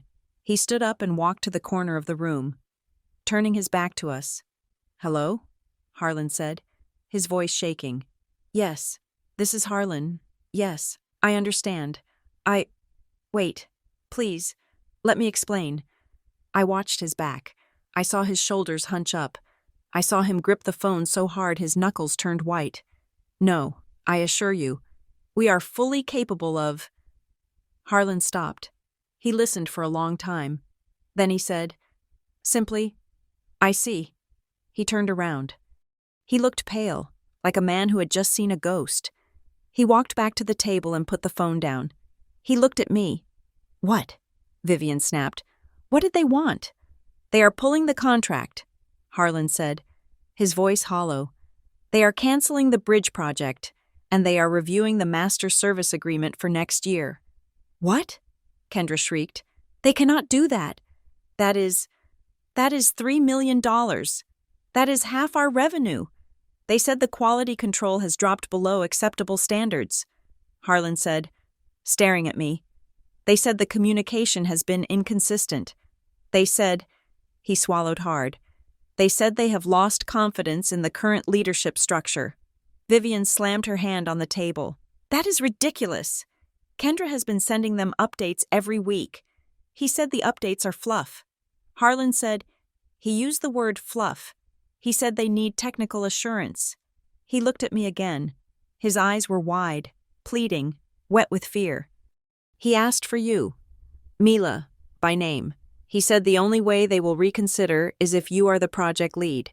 He wants a meeting with you, tomorrow morning, or the deal is dead. The silence that followed was different. It was not the silence of tension. It was the silence of a vacuum. The air had been sucked out of the room. Kendra let out a scoff, a sharp, incredulous sound. "Oh, my God," she said, rolling her eyes. "He is probably just crushing on her or something. This is so unprofessional. I will call him back and charm him. I will send him a gift basket." "Shut up," Harlan snapped. It was a roar, a sudden, violent explosion of noise that made Kendra jump in her seat. Harlan had never yelled at Kendra in his life. "Shut up." "Kendra," Harlan said, breathing hard. "This isn't about a gift basket. This is the whole company. If we lose Apex, the bank calls the loan we leveraged against the house." He looked at the papers on the table, the forged guarantee. "If Apex walks, the cash flow stops. If the cash flow stops, we default. If we default." He looked at me. He realized the trap he had built for me was now a trap for all of them. If the business failed, the bank would come for the guarantors. They would come for Harlan and Vivian. And if they came for me, and I showed them the forgery affidavit, Harlan and Vivian would go to prison. The only thing standing between them and total ruin was the daughter they had just called an engine. Harlan walked around the table. He came to where I was standing. He looked old. He looked pathetic. "Mila," he said, his voice trembling. "Please, you have to take the meeting." I looked at him. I looked at the man who had let me work unpaid for a decade. "Why should I?" I asked. "I am just support labor, remember?" Harlan reached out, as if to touch my arm, but I stepped back. "Just this once," he begged. "Just save this account. If you save Apex, we can talk about the equity. We can rework the deal. I promise. Just fix it." I looked at Vivian. She was not begging. She was staring at me with hatred, but behind the hatred was fear. She knew she had lost. She knew that all her branding and all her narratives were useless against the cold, hard reality of competence. I looked at Kendra, who was pouting, still not understanding that her inheritance was evaporating in real time. I looked back at Harlan. I thought about the years of missed weekends. I thought about the insurance paperwork lie. I thought about the signature that looked just like mine. And after I fix it, I said, my voice calm, steady, and terrifyingly clear, "Do I go back to being erased? Do I go back to being the different kind of mind that is good enough to do the work, but not good enough to own it?" Harlan opened his mouth, but no words came out. I picked up the packet of evidence from the table. I put it back in my bag. "I am not going to fix it." "Dad," I said. "Mila," he cried. "I am not going to fix it because it is not my company." I said, "It is Kendra's company. She is the president. She has the vision. Let her use her vision to weld the bridge." I turned around. "Where are you going?" Vivian shouted. "You cannot leave. We have a crisis." I walked to the door. I put my hand on the knob. "I am going home," I said. "I have a meeting tomorrow morning." 2. But it is not with Apex. I opened the door and walked out into the cool night air. Behind me, I heard Harlan start to sob. It was a jagged, ugly sound. I did not stop. I walked to my truck, got in, and started the engine. It roared to life, a sound of power and reliability, a sound I understood. I drove away from the perfect house with the perfect lawn, leaving them sitting at the table with their cold roast and their dying legacy. The morning after I walked out of my parents' house, I did not wake up with a hangover of guilt. I woke up with the clarity of a sterile operating room. For years, I had treated my family dynamics like an emotional problem to be solved with patience and love.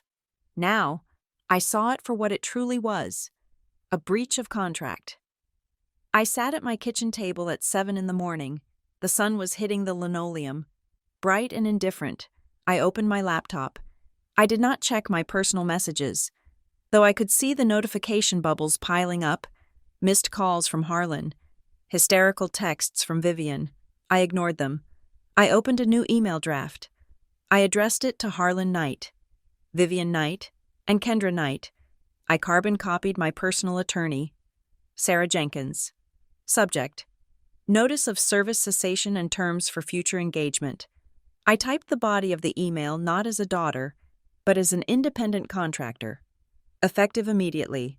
I am ceasing all voluntary, unpaid, and after-hours support for Knight Ironworks operations. This includes, but is not limited to, emergency equipment repair, vendor negotiation, supply chain troubleshooting, and client management. My role, as defined by your own documentation dated June 1st, is support labor. I will fulfill the strict duties of that role between the hours of 8 in the morning and 5 in the afternoon. Any work requested outside of these parameters, or involving responsibilities previously managed by the executive team, will be declined. I took a sip of coffee. It tasted better than it had in years. I continued. If Knight Ironworks requires my expertise for high-level crisis management, specifically regarding the Apex Industries account, I require a separate, written consulting agreement. This agreement must include defined compensation at a market rate of $200 per hour, explicit decision-making authority for the duration of the project, and a liability waiver indemnifying me from any financial fallout. Until such an agreement is signed by all parties, I will not communicate with Apex Industries on behalf of the company. I read it over. It was cold. It was transactional. It was exactly the language they understood. I sent it, then went back to my files. The response was immediate, but it did not come in the form of a contract. It came as a voicemail from Vivian. Time-stamped 3 minutes after I sent the email. I listened to it on speakerphone, my phone resting on the table like a piece of evidence. "Mila, this is your mother." Her voice was shaking, not with sorrow, but with the rage of a handler losing control of her animal. "You are tearing this family apart. Do you hear me? You are holding us hostage over money? After everything we gave you? A roof over your head? An education? This is blackmail. You are trying to destroy Kendra's future just because you are jealous. Call me back immediately and stop this nonsense before you ruin everything." I deleted the voicemail. She was trying to use the old buttons. She was trying to trigger the good daughter subroutine that had kept me obedient for 2 decades. She wanted me to feel selfish. She wanted me to feel like I was the aggressor. But the buttons were disconnected. The wiring had been cut the moment I saw my forged signature on a bank loan. I did not reply to her. I did not argue. Arguments are for people who want to be understood. I did not care if they understood me. I only cared that they complied. Instead of calling Vivian, I called Sarah, my attorney. "The email is sent," I told her. "They are reacting emotionally." "Good," Sarah said, her voice crisp and professional. "Emotional people make mistakes. Now we apply the pressure. I am drafting the formal demand letter regarding the guarantee document.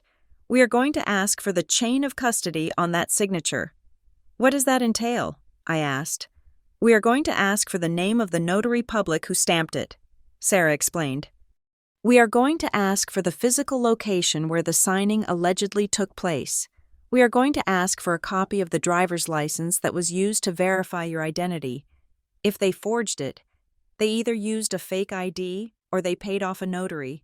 Either way, asking these questions turns a family secret into a documented crime scene." "Do it," I said. By noon, the atmosphere at the shop was radioactive. I walked in and went straight to my desk. I did not make eye contact with anyone in the glass offices. I could see them, though. Harlan was pacing back and forth, rubbing his face with both hands. Vivian was on the phone, gesturing wildly. Kendra was sitting at her desk, staring at her computer screen with the blank, terrified look of a deer in the headlights. At 2 o'clock. My internal phone line rang. It was Harlan. "Mila," he said. His voice was a whisper. "Can you come to my office? Please, just for a minute. Leave the lawyers out of it. Just father and daughter." I looked at the receiver. I felt a twinge of the old instinct, the desire to go to him, to fix his pain.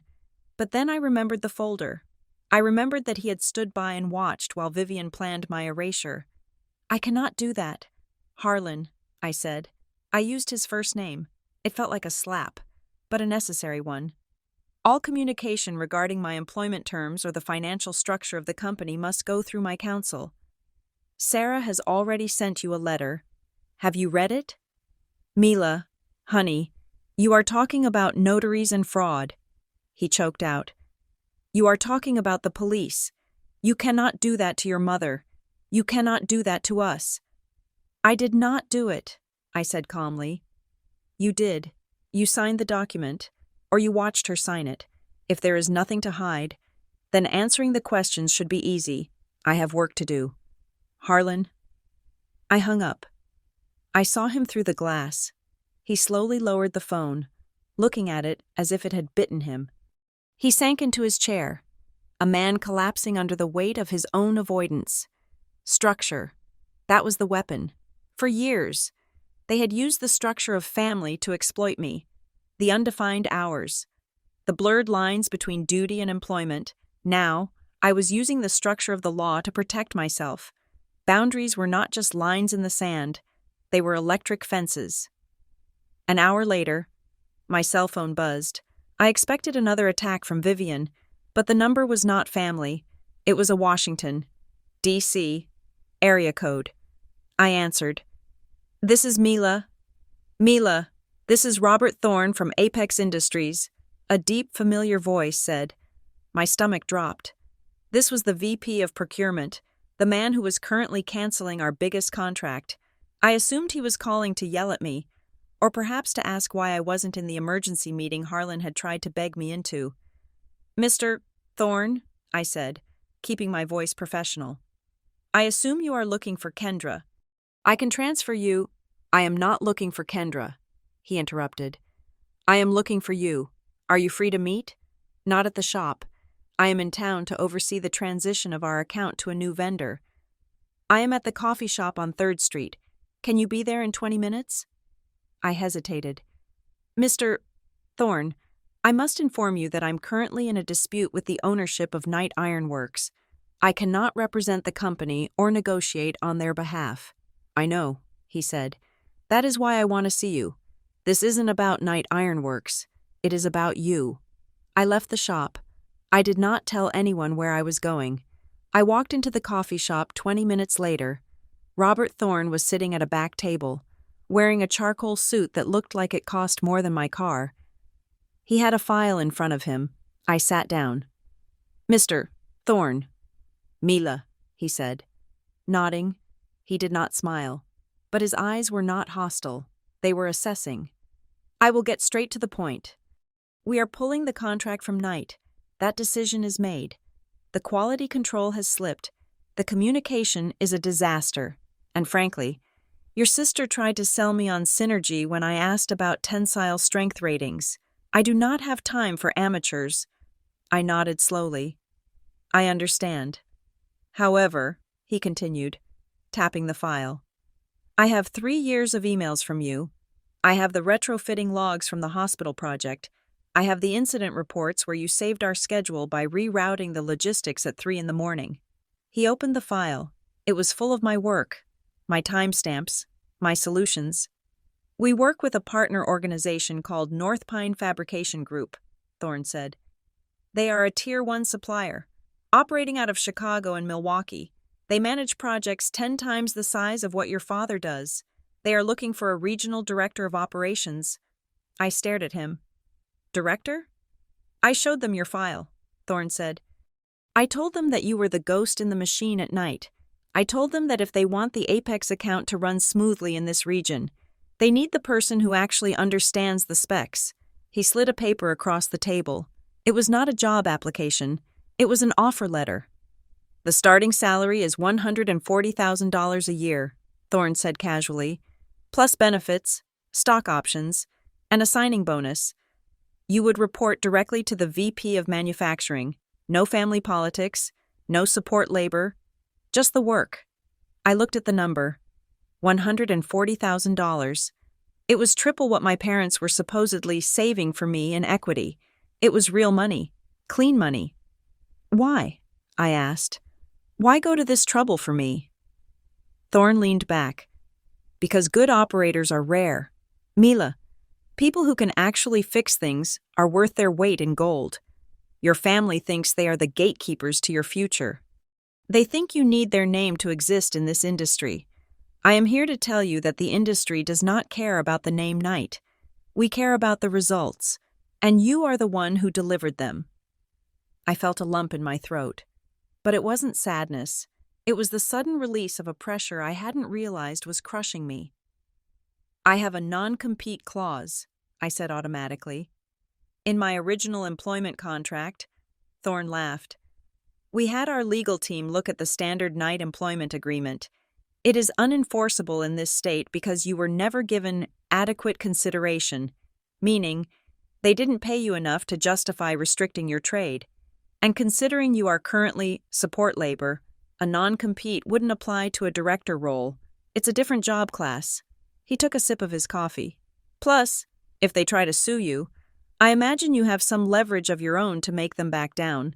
He looked at me knowingly. He didn't know about the forgery, but he knew enough about business to smell a rat. I do, I said. I have a lot of leverage. Good, he said. Take the weekend. Read the offer. But I need an answer by Monday. North Pine moves fast. I took the folder. Thank you. Mr. Thorne? Don't thank me, he said. You earned it. You earned it every time you fixed a mess you didn't create. I walked out of that coffee shop feeling 10 feet tall. For years. Vivian had made me believe that the world outside the shop was scary and closed off. She had convinced me that I needed her protection. Her network, her brand. She had built a wall around me and told me it was a fortress. But it wasn't a fortress. It was a prison. And the door had been unlocked the whole time. I drove back to my apartment. Not the shop. I was done for the day. I had a new offer letter to read. That night, my phone buzzed again. It was late. Past 11. It was a text from Kendra. I hesitated, then opened it. Mom is freaking out. She says you hired a lawyer to investigate the loan. Mila, I swear to God, I didn't know about the signature.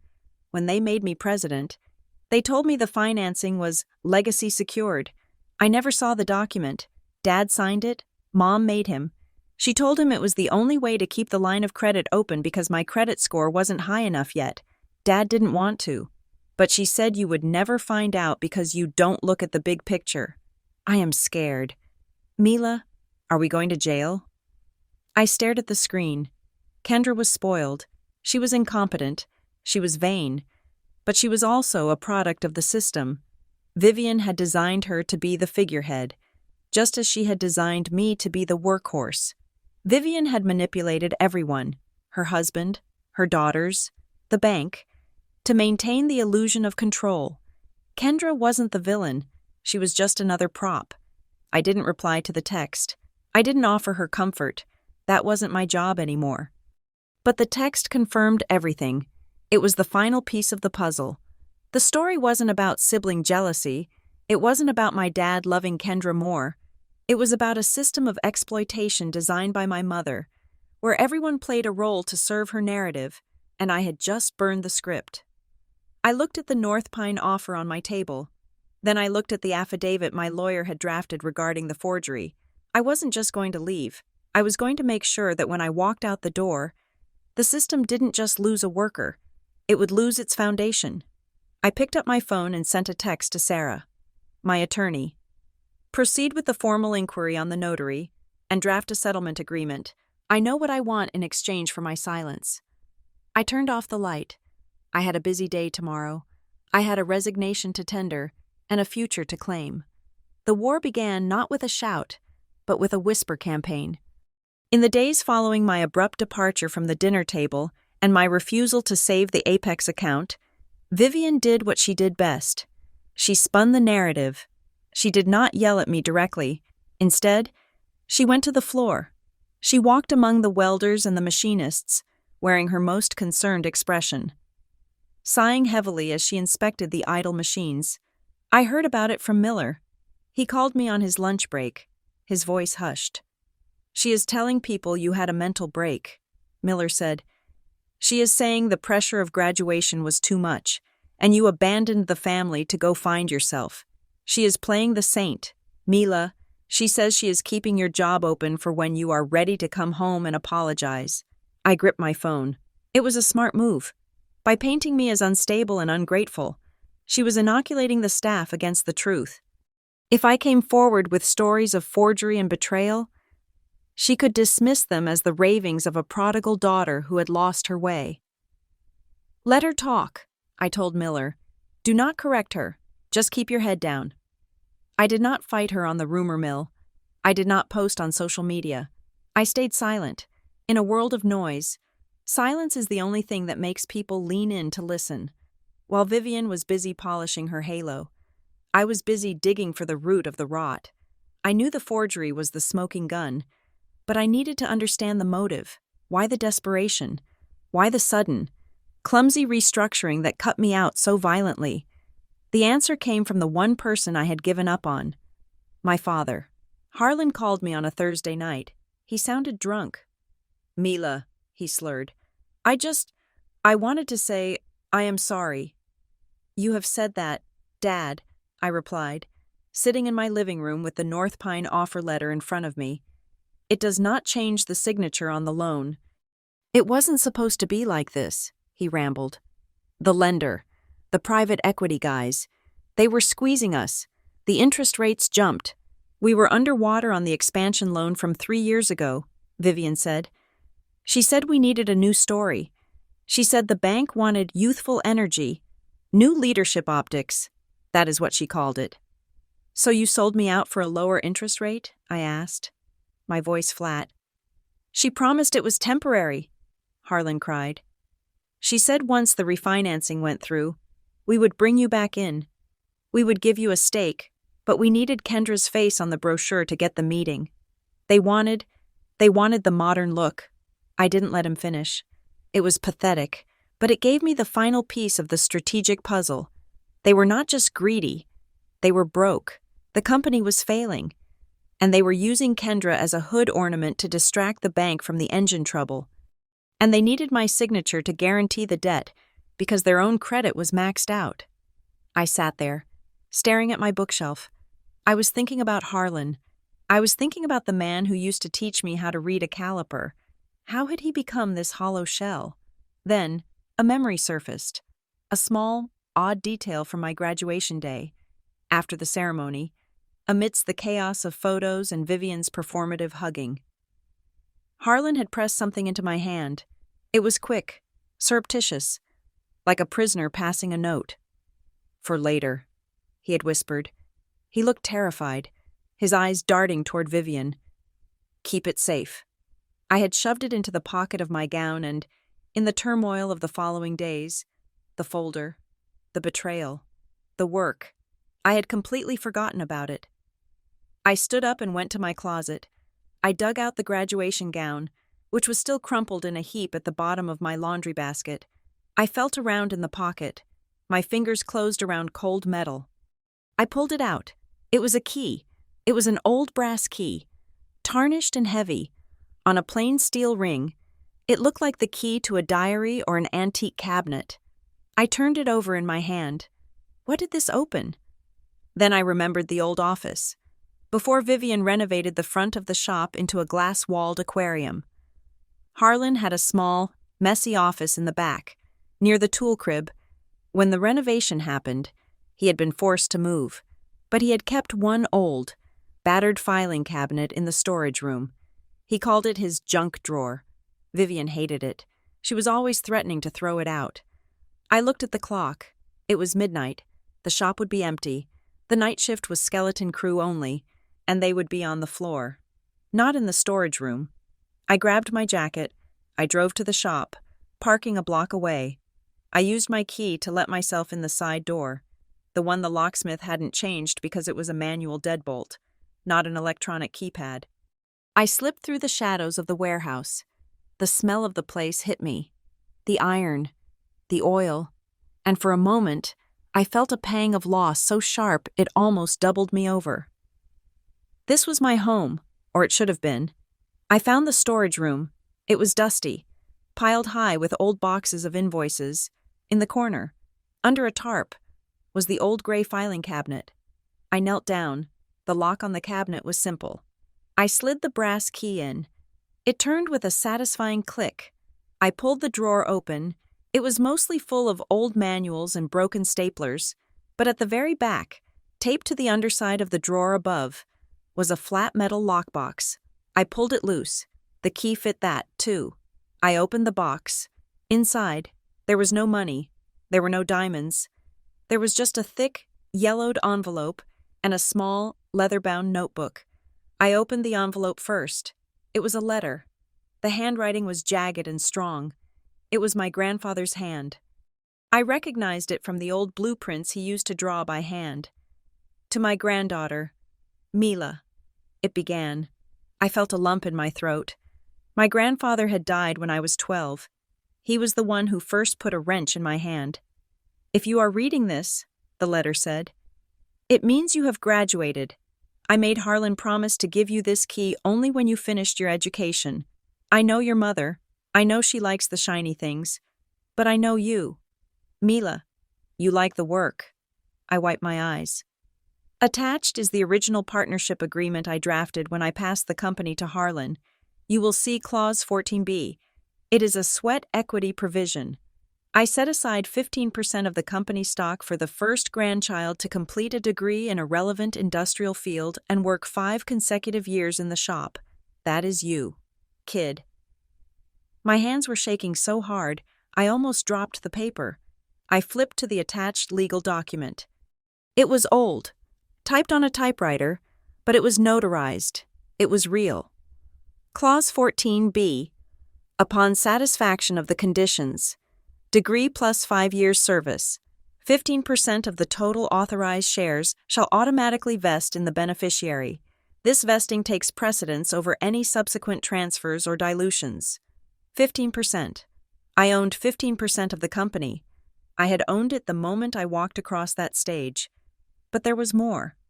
Clause 14C. The buy-sell restriction. No majority transfer of ownership or change in control may be executed without the written consent of all minority shareholders holding more than 10% equity. Any transfer executed in violation of this clause is null and void. I sat back on the dusty concrete floor, the air rushing out of my lungs. The transfer to Kendra, the one where they gave her 51%, it was illegal, not just ethically, but contractually. They could not give her the company because they did not have the right to transfer it without my permission. My 15% stake gave me veto power over the entire restructuring. Everything they had done, the new titles, the bank loans based on Kendra's ownership, the phase-out of my role, it was all built on a foundation of sand. I looked at the leather notebook. I opened it. It was Harlan's. It was a diary of sorts, or rather, a log of his own cowardice. The last entry was dated 2 weeks ago. Vivian made me sign the guarantee. She practiced Mila's signature for 3 hours at the kitchen table. She said it was the only way. She said Mila would never know. I feel sick. I feel like I'm burying my father's legacy.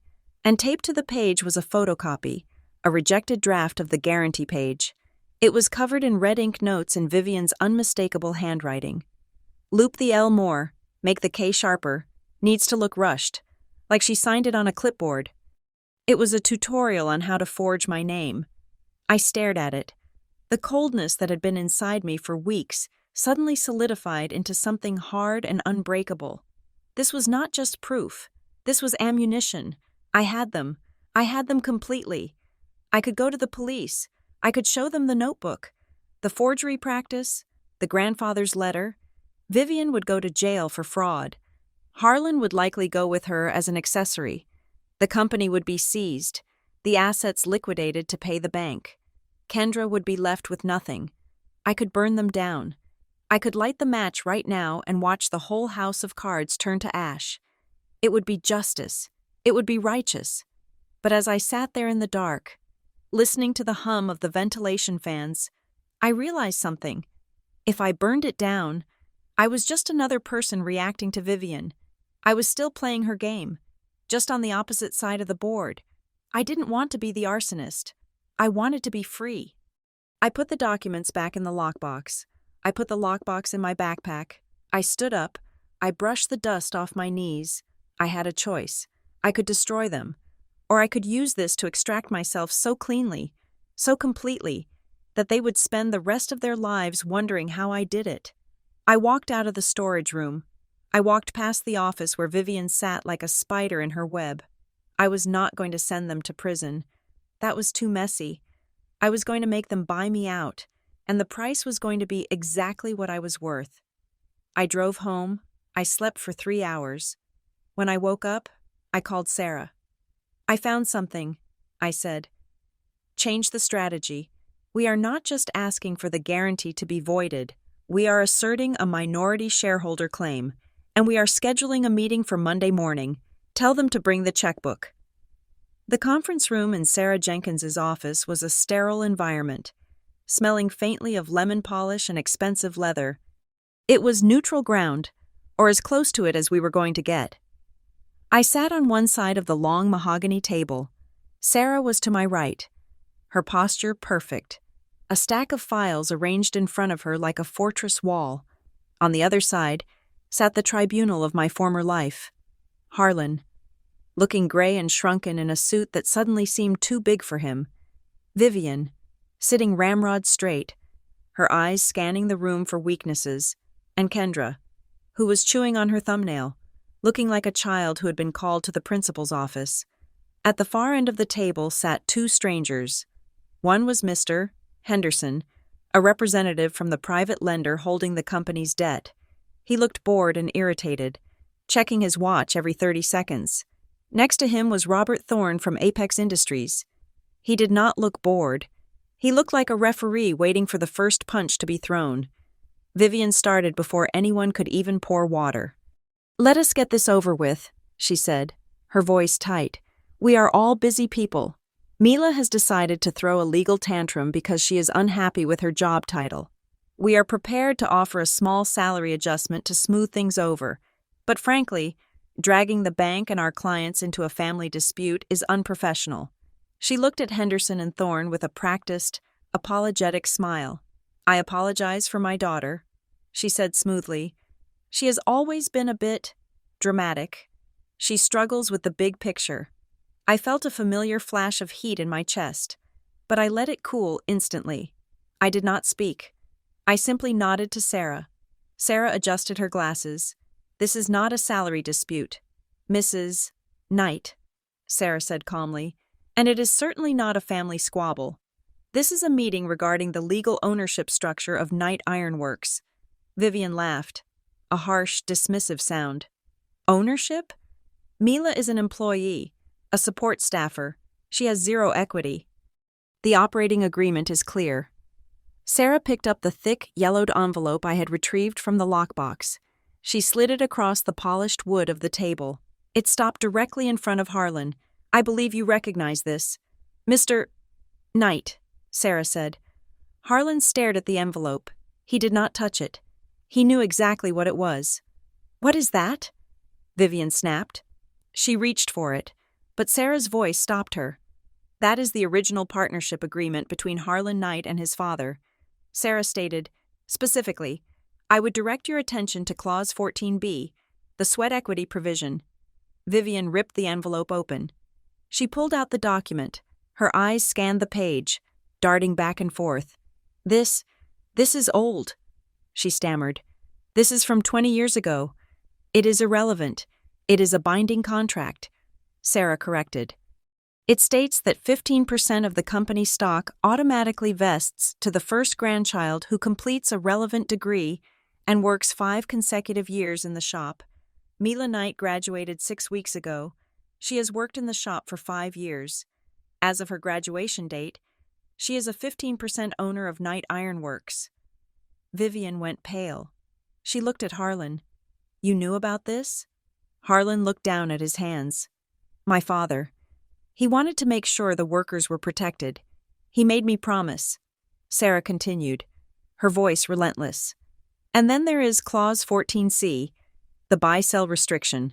It states that no majority transfer of ownership can occur without the written consent of all minority shareholders holding more than 10%.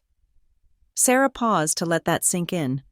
Since Mila holds 15%, and she was not notified of the transfer to Kendra, the entire restructuring is null and void.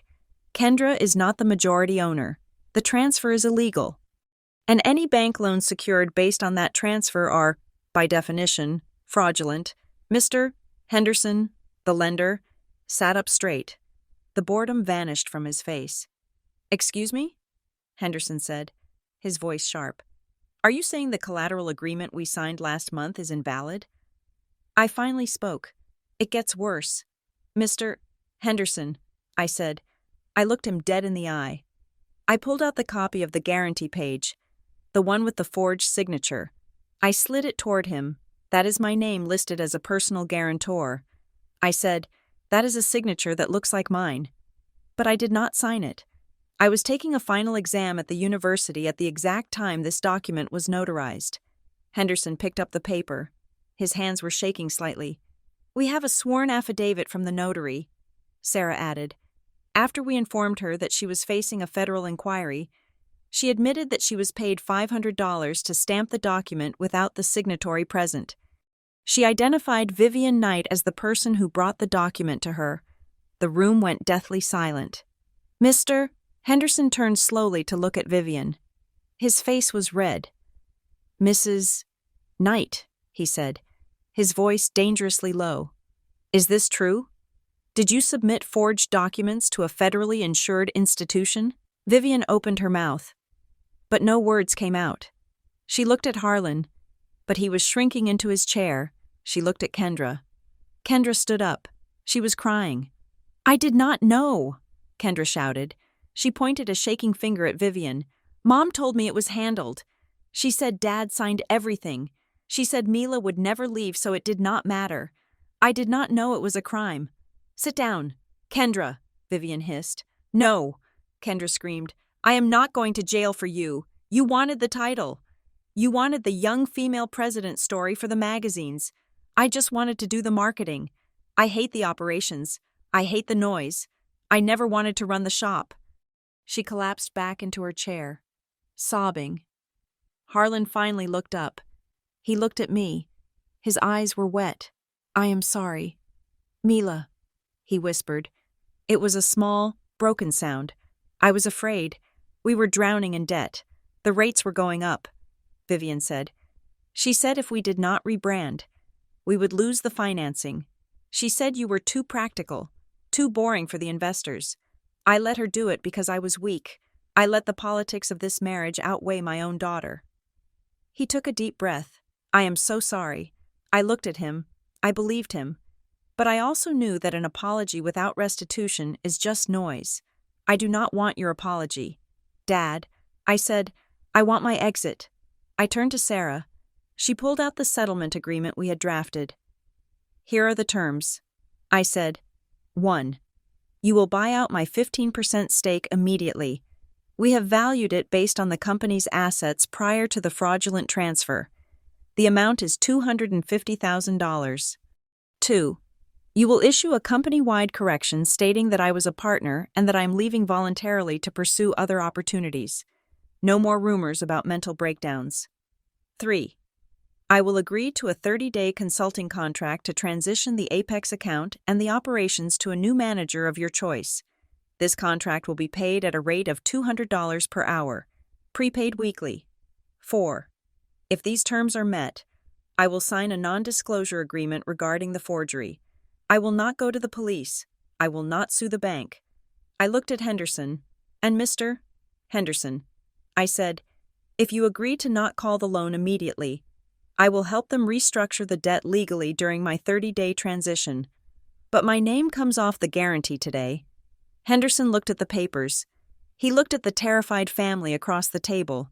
He was a pragmatist. He wanted his money, not a court case. If you can stabilize the operations in 30 days, Henderson said, looking at me, I will hold off on the default proceedings, but the guarantee is void. Obviously, Vivian found her voice again. It was smaller now, shrill and desperate. 250,000? We do not have that kind of cash.